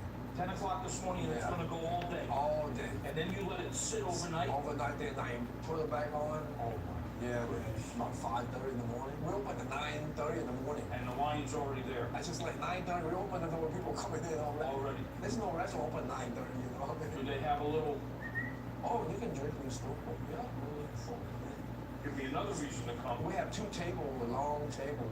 Oh, I love that. Just like communal table, you know. Yeah, Everybody sits. family of love. Yes. Food of love. Yeah. I love it. It's a good feeling. People will enjoy your food. You know that. 100%. Yes. So I'm cooking beef brisket pot, which is simmering in the slow cooker right now, 6 hours. Now I'm doing this Viet style curried shrimp, and we're gonna serve that with cellophane noodles. But let's start with the shrimp first of all. I took the shrimp, these were walking this morning. So we peeled them, we deveined them, which kind of goes down. Take it out, clean them up real good. They smell like the sea. We took all of those shells and we made a stock. So we took the shells, covered it with water, salt, pepper, brought it up to a simmer for about 20-25 minutes, strained it out of the shells, and this is what we have right here is the shrimp stock. What happens is that we have this evaporation going on, and we have this concentration of flavor. So the shrimp flavor is getting very intense by this reducing like that. Put a lid on to trap the evaporation. We're gonna make a paste for our shrimp. So what I'm gonna make the paste with, lemongrass. people go, lemongrass? What is lemongrass? Yes. Oh, lemongrass is this right here. This is a stick of lemongrass, and you just chop it, and that's exactly what we have here. So we have lemongrass, we have a little bit of shallot, some of these really spicy chilies, and fresh garlic. Then I have a pinch of sugar, fresh ginger, and this is really interesting. This is a Vietnamese curry spice. It has a very, very different spice and smell and taste to it, but I absolutely fell in love with it. Then I have a little bit of fish sauce. We're gonna take that, and we're gonna sort of make this paste. Now, once it starts like that, what you wanna do is we're gonna come here, scrape it down, so we incorporate all the flavors. Come back, hit it one more time. That's going into the shrimp. Exactly, Bob. So what we're doing now is we're taking this paste and we're actually gonna put it on the shrimp. And that's gonna be the marinade right here for our shrimp. Take that plate off. Man, I'm like, it's just a bomb too. Ooh, wouldn't it? Well, Oh, yeah. man, my flavor. And it would be good. Look, we're doing it with shrimp. Can you imagine that paste with beef? Or even or with chicken? Yeah. Put a little skewer like that? Yes. So now what we're gonna do is we're gonna just toss and let this shrimp marinate. Little bit of oil. Oh yeah. I'm using canola oil. Just clean. See, look, we're gonna just let that shrimp marinate now. See that? And all those flavors.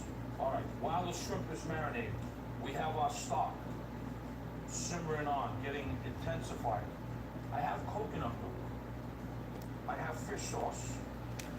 I have chili and curry paste. So we're gonna take that paste and a little bit of sugar. And then what we'll do is we're gonna incorporate those ingredients in the coconut milk.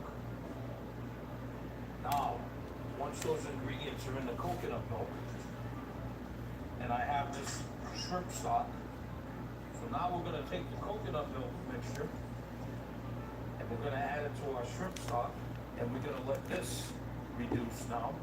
So what we'll do is we'll incorporate that. I'm already salivating a little bit, right? So we're gonna just put the lid on it, keep it on low heat while this is reducing a little bit, getting happy. The shrimp are getting happy, marinating in that lemongrass paste. Can we get happy? Can we get a drink? Oh, let's have a happy cheer. Cheers, my friend. Cheers. Yes. Listen. Now, you ready for this? Ooh. Slow and low in the slow cooker. It's called high-end fun. Oh yeah. Brisket. Oh yeah. So here's what we're gonna do. 6 hours. This has just been simmering along. We're gonna take our brisket. It's about ready to fall apart. Right there to let it rest, and then we're gonna take our booms. Oh yeah, look at this. Oh, for special folks. Only. Right? Yes. Special folks. Only. The marrow. Make a bowl for somebody special that you love. And you add a little bit of that marrow right there. Ooh. See that? Oh, Man. you add that inside the pho. Well, speaking about pho, brisket pho that is, we have our brisket resting with our bones. The bone I come back. Not only are you gonna see this amazing pho, wait till you see how we put together the shrimp and cellophane noodle dish, Vietnamese style, just for you. Yes, sir. Thank you. All right, cheers. Cheers. We'll be right back. Stay with us.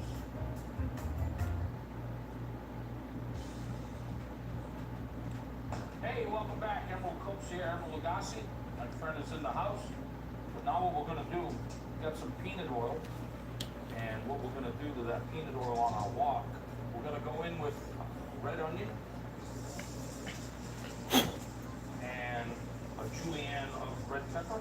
And then these are what they call beach mushrooms. So we'll just break them up like that. Oh yeah, beautiful. So now we'll go in with those.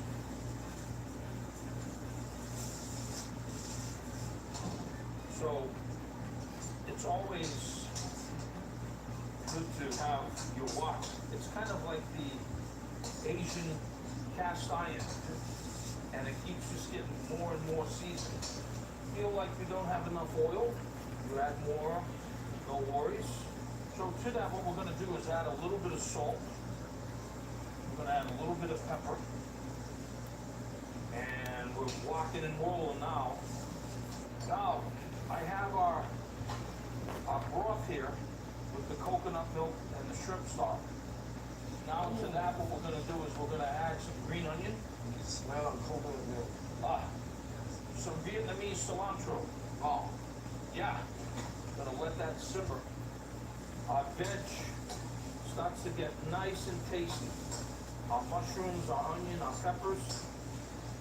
Now what we're gonna do is we're gonna go in with some green onions here. Now our marinated shrimp, they go in. And we begin to start walking those. Oh yeah, look at that. Smell that lemongrass. Oh, the lemongrass is just so amazing. Look at that. So you don't want to overcook the shrimp. Oh yeah, so we got that going on. Meanwhile, while that's happening, the next thing Dog, this motherfucking we're gonna take these noodles. board and they're gonna fucking go is right no in here. joke, They're gonna bro. cook so fast. Everything is gonna go into the pot, right? So we just getting happy here. Now I've got something that I'm gonna do for you. Yes. We're gonna move that off the heat for a second. This on the heat for a second. So we're gonna come and take our pho that we strained. We're gonna put that right on the stove here. God damn, this shit definitely needs some flux. Here comes the brisket. I'm gonna have to look up what flux is. What we're gonna do is we're gonna, oh, look at the fat too, right? We're gonna take the brisket like that. Oh yeah, look at this. That's why I say high-end solder. High-end folk. $25 What is soldering mold. flux? Yes. Wouldn't have it any other way. No, sir. So for you, special people Thank you. like you, Thank you. I take the brisket in the bowl. I give you a little bit of the carrot. I give you that beautiful marrow. Then I hit you with just a little lime. And then I come and I take the strained pho. But wait, not finished. Gotta take some noodle. About I said. Take some noodle. Put lime here. Now the pho. Thank you very much. Now, God damn, dog. I thought this shit. traditional garnishes of a lot of Vietnamese dishes. The Thai basil, cilantro. We have lettuce. Can you solder without flux, or do you have We to have have it? hoisin. We have the sriracha, a little onion and lime. You can knock your lights out. Oh. Now I'm coming in with the shrimp.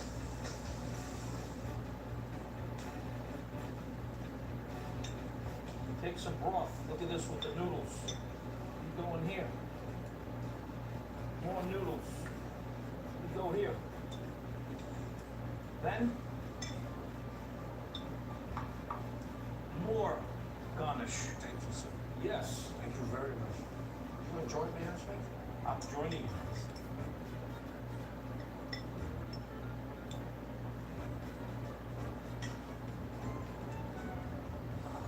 I come now with you. Now, take a little bit of this Thai basil. Thank you, chef. How many Celsius should your solder gun be?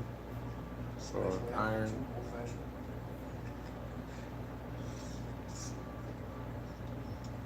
Wow, the jalapeno. It's very spicy. It's Oh. really good. I love the noodles at the end. How long are you supposed to hold the tip on until it starts to melt? Yeah. Oh, lemongrass. Just like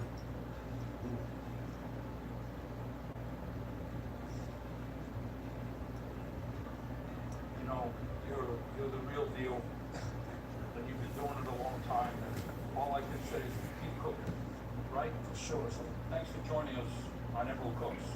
See you next time.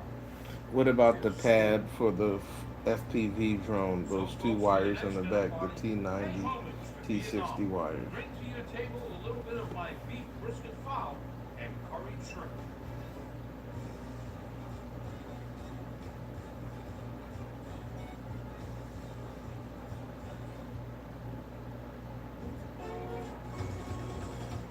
From hot beignets in the French Quarter to ice-cold sake in the wetlands, nothing beats Louisiana's unique blend of tradition and innovation. And at the heart of it all is here in New Orleans. New Orleans, baby! Where I've set up my kitchen to cook my favorite meals for some of my very special guests. So good. Together, we'll experience Louisiana through its people and the food they love to eat. Welcome, everybody, to Emerald Cooks.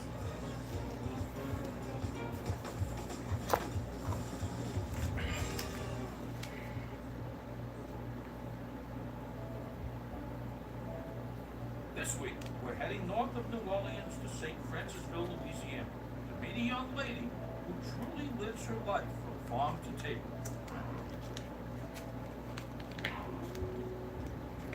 Water buffaloes are not a common sight in this part of Louisiana. Hi, everybody. But they have thrived here on Sarah Rowland's farm, and it's not hard to see why. A typical day starts at 6 a.m. sharp, when strains of classical music announce that it's milking time. Vivian. The music keeps the water buffaloes calm, as Sarah gets up close and personal. Got a little buddy. They have much different personalities. I can tell you who everyone is if I just came out here blindfolded. Weighing up to 1,200 pounds, the sheer size of these animals may be intimidating to some, but it was love at first sight for Sarah. The first buffalo I ever met was actually Stevie Nicks. I just think she's great. I love our relationship, and now she's living the rest of her life here. She is the matriarch of the herd. I'm out here by myself most of the time. I will go days without seeing another person. They are my friends, and I spend a lot of time with them, and I spend sunset cocktail hours with them, and we just lounge and drink beers together. Just can't drink alone, you know?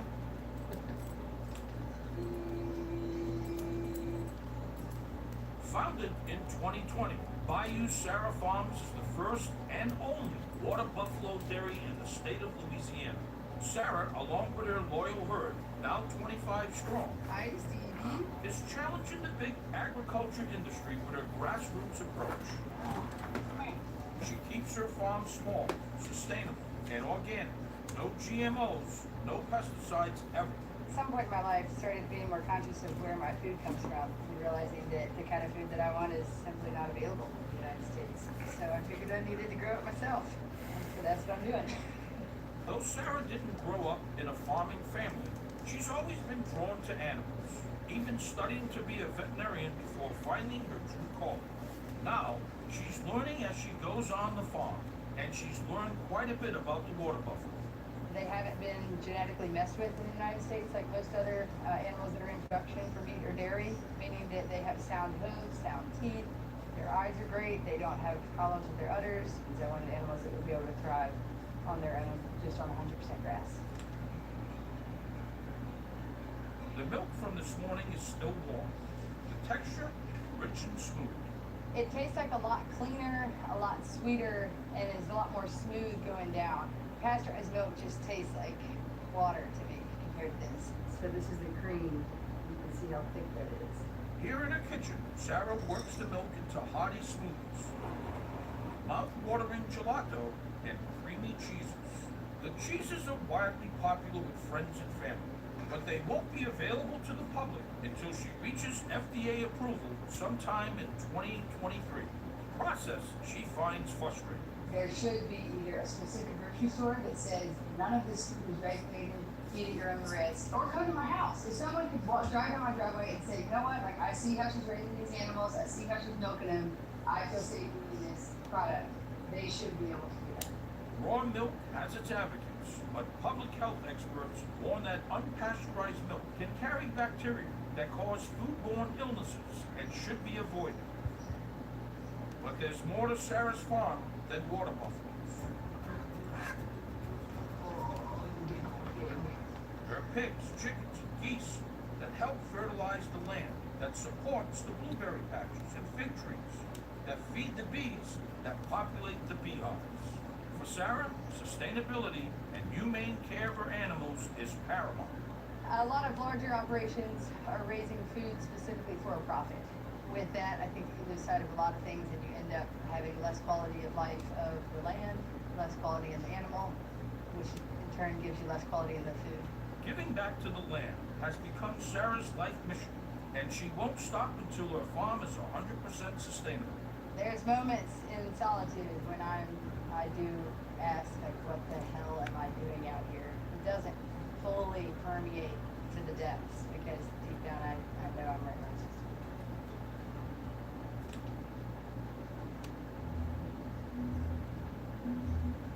Wow. Hello, Sarah. Hi. Why are you Sarah? Nice to Funny see little you. deal. Please make yourself at home. Welcome to Emerald Cooks. Thank you for having That's me. a little drinky poo. You have a very unique story.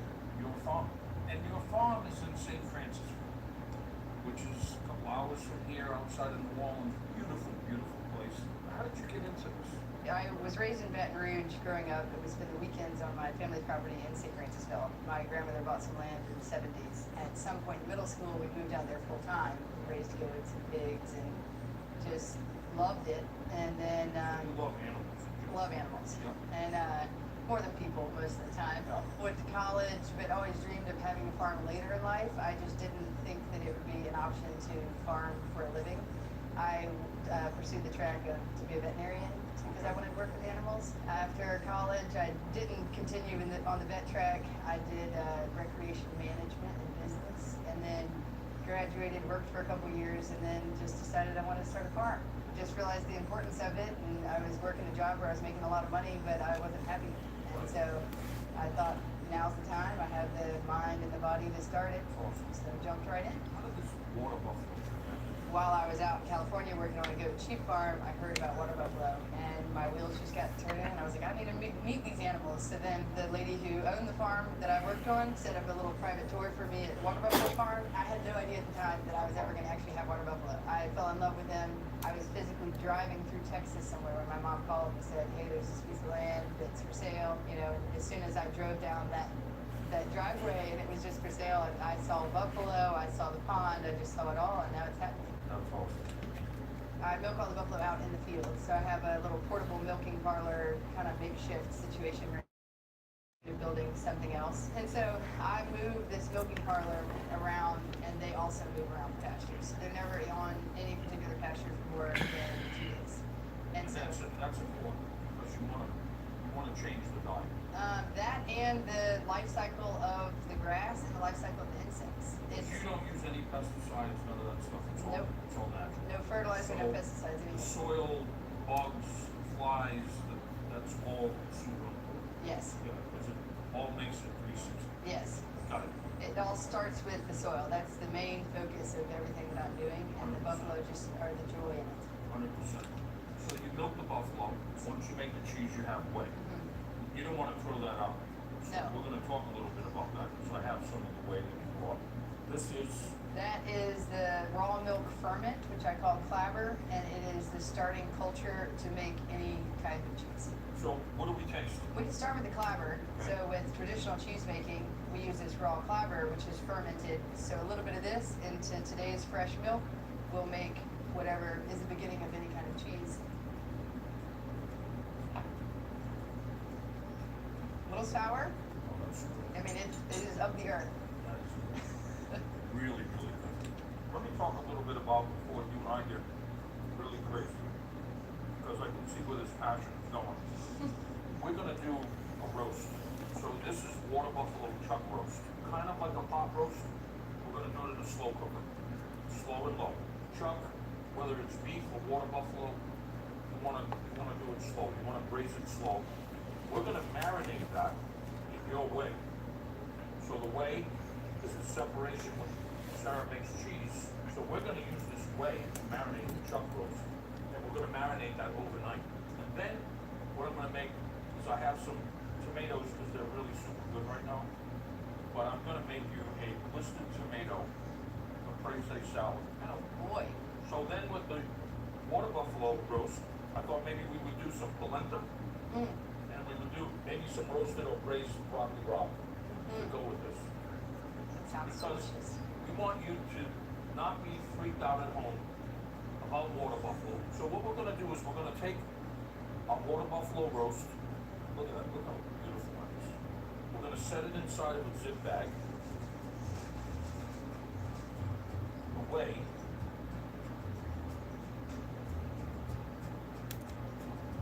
So we're gonna use this way. But you know the good thing is I didn't get any on there. That's important. Yeah, I mean. You still look good. Sandra. I was, yeah, right. I was sweating for a second. You know what just went through my brain? How this is really gonna be an unbelievable marinade. So we're gonna marinate this, folks, 24 hours overnight. I'm gonna put this in the refrigerator. Before we do that, I have the tomatoes. I wanna take tomatoes, they're on a parchment lined sheet pan, a little half sheet pan. I'm gonna take fresh thyme. Don't run out of time now. No. Some garlic, some salt, and pepper. Now, being as busy as you are as a farmer, do you cook? Only if there's people to entertain. Right. So I'm gonna put these, Sarah, inside the oven, and the oven's pretty hot, it's like 450. That's why I wanna blister the tomatoes. You can do that in a pan, in a hot skillet, but I find the oven is a little bit more friendly.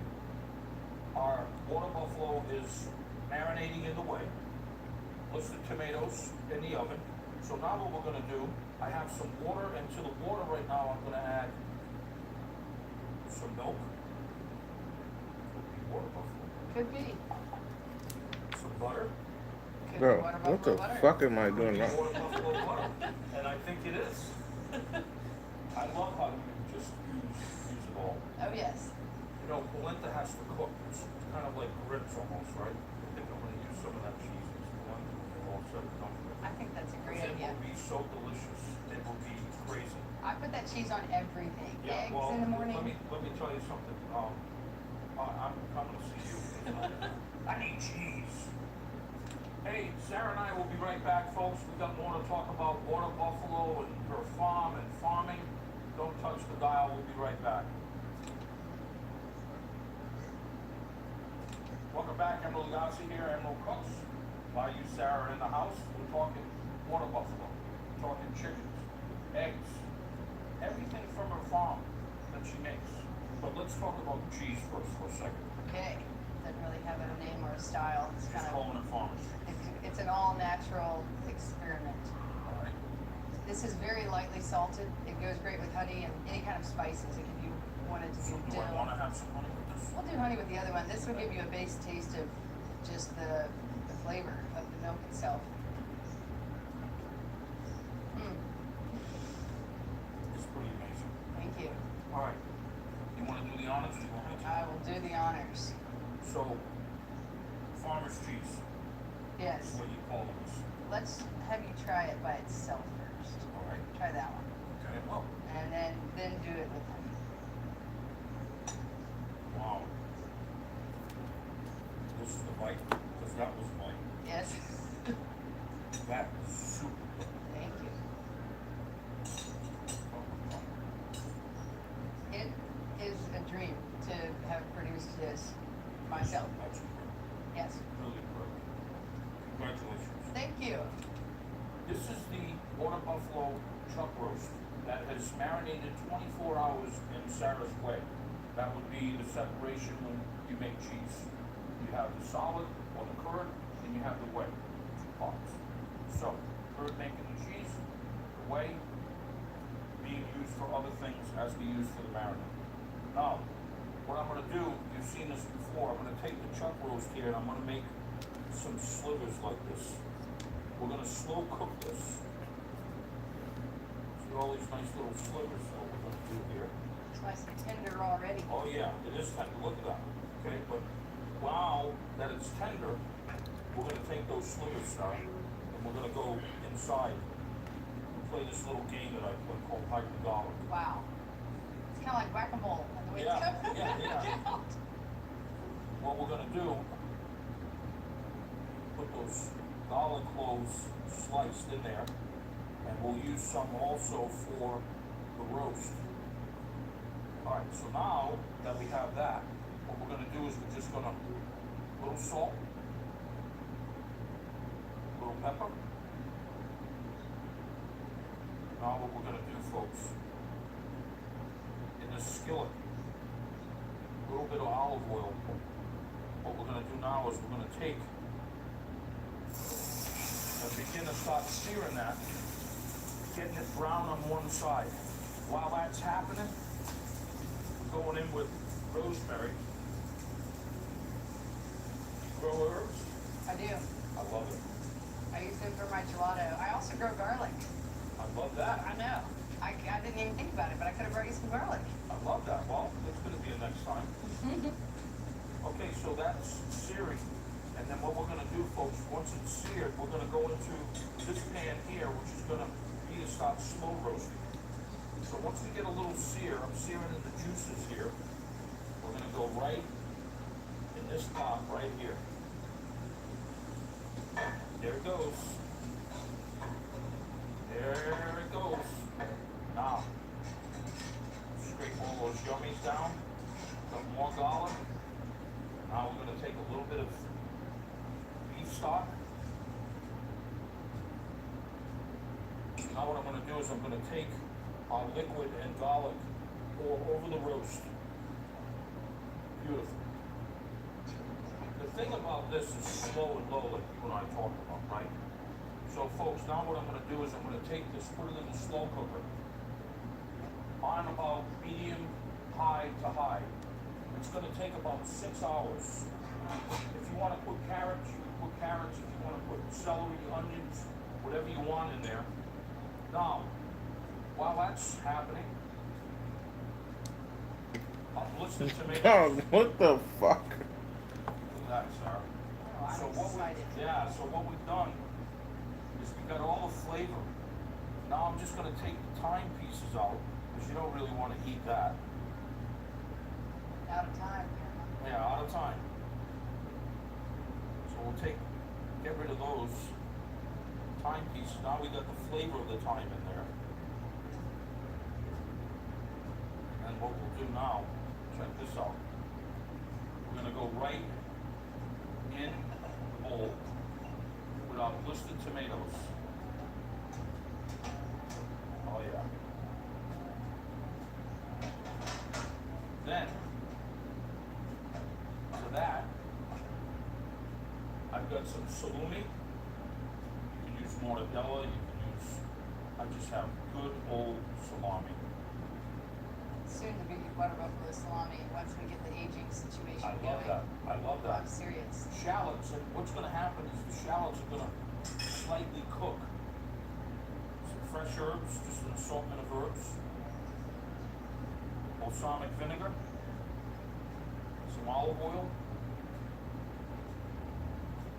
What we're gonna do now, folks, is I have Sarah's cheese, and I have some arugula, but I don't want that to wilt yet.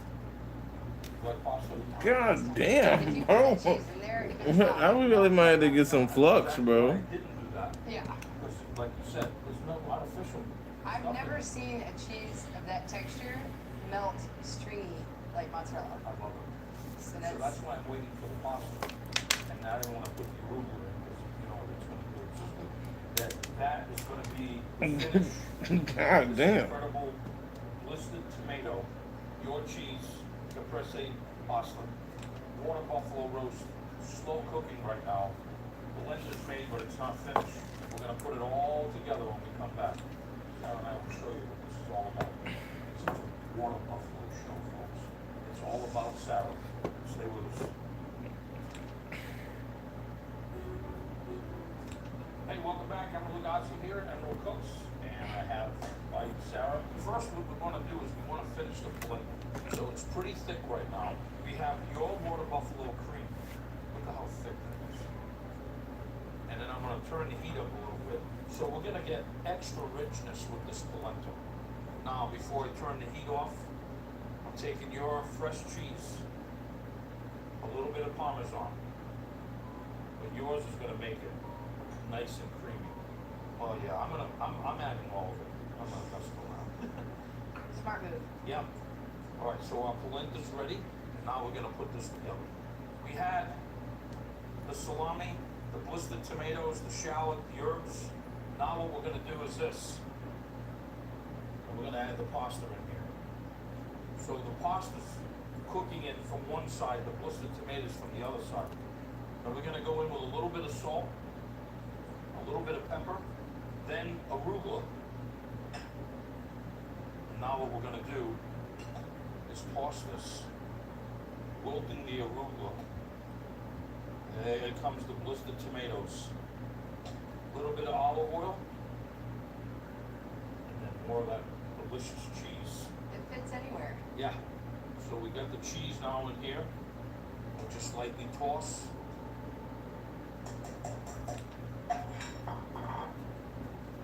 Going in for the blistered tomato salad. I'm going in for a little bit more. Serve you a little salad. Thank you. What a treat. And then check this out now. The water buffalo roast is just falling apart. Look at this. It's incredible. So now Great. yeah, look at That's this. beautiful. Isn't that gorgeous? Yeah. Look at this. Look at it falling apart here, folks. I'm going in for a little bit of polenta. I can see the cheese. Yeah. A little bit of broccoli rabe. Little carrot. Look at this. Look at how that's just falling apart like that. Our roast. Look at that. The garlic cloves. Wow. Okay, so now the pan juices that we had. The water buffalo roast. Wow. Yeah, with cheesy polenta. Let's get a little taste of that. I'm gonna taste the salad first. Oh, yeah. You gotta get it all in there. Those blistered tomatoes. God, that's outstanding. All right, what I've been waiting for. You going in just meat or meat and Roast. polenta? Oh yeah, the roast. A little bit of the polenta.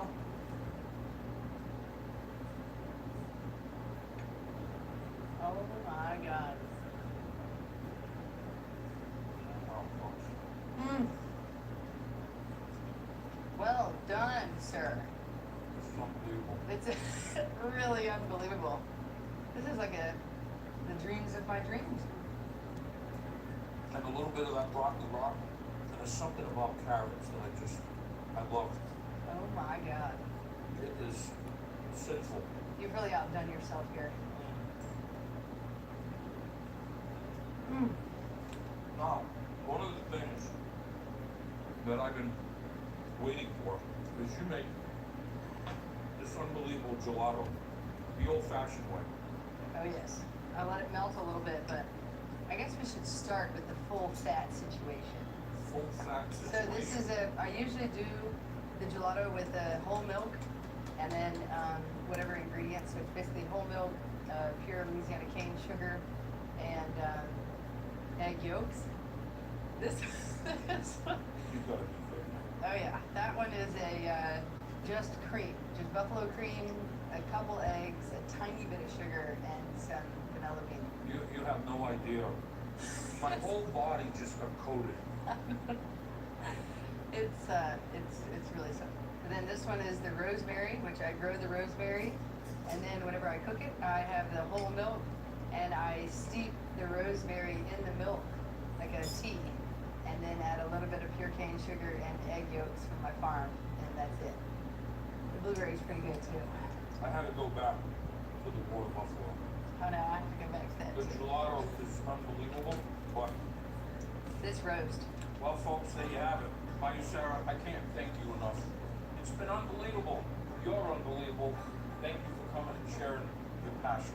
Thank you so much, and thank you for creating it into a beautiful way to meet my I mouth. love it. We'll see you next time on Emerald Coast.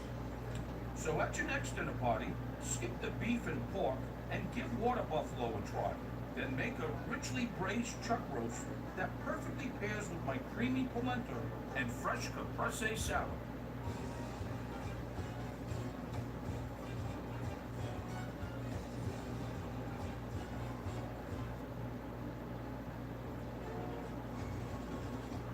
From hot beignets in the fr-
Okay.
Oh, that shit is looking.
What the fuck is this shit?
God damn.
Yeah, I think I need fucking flux, bro. I got this shit set to fucking 500 degrees, bitch.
All right, boys. Make sure you get your flux when you're done soldering.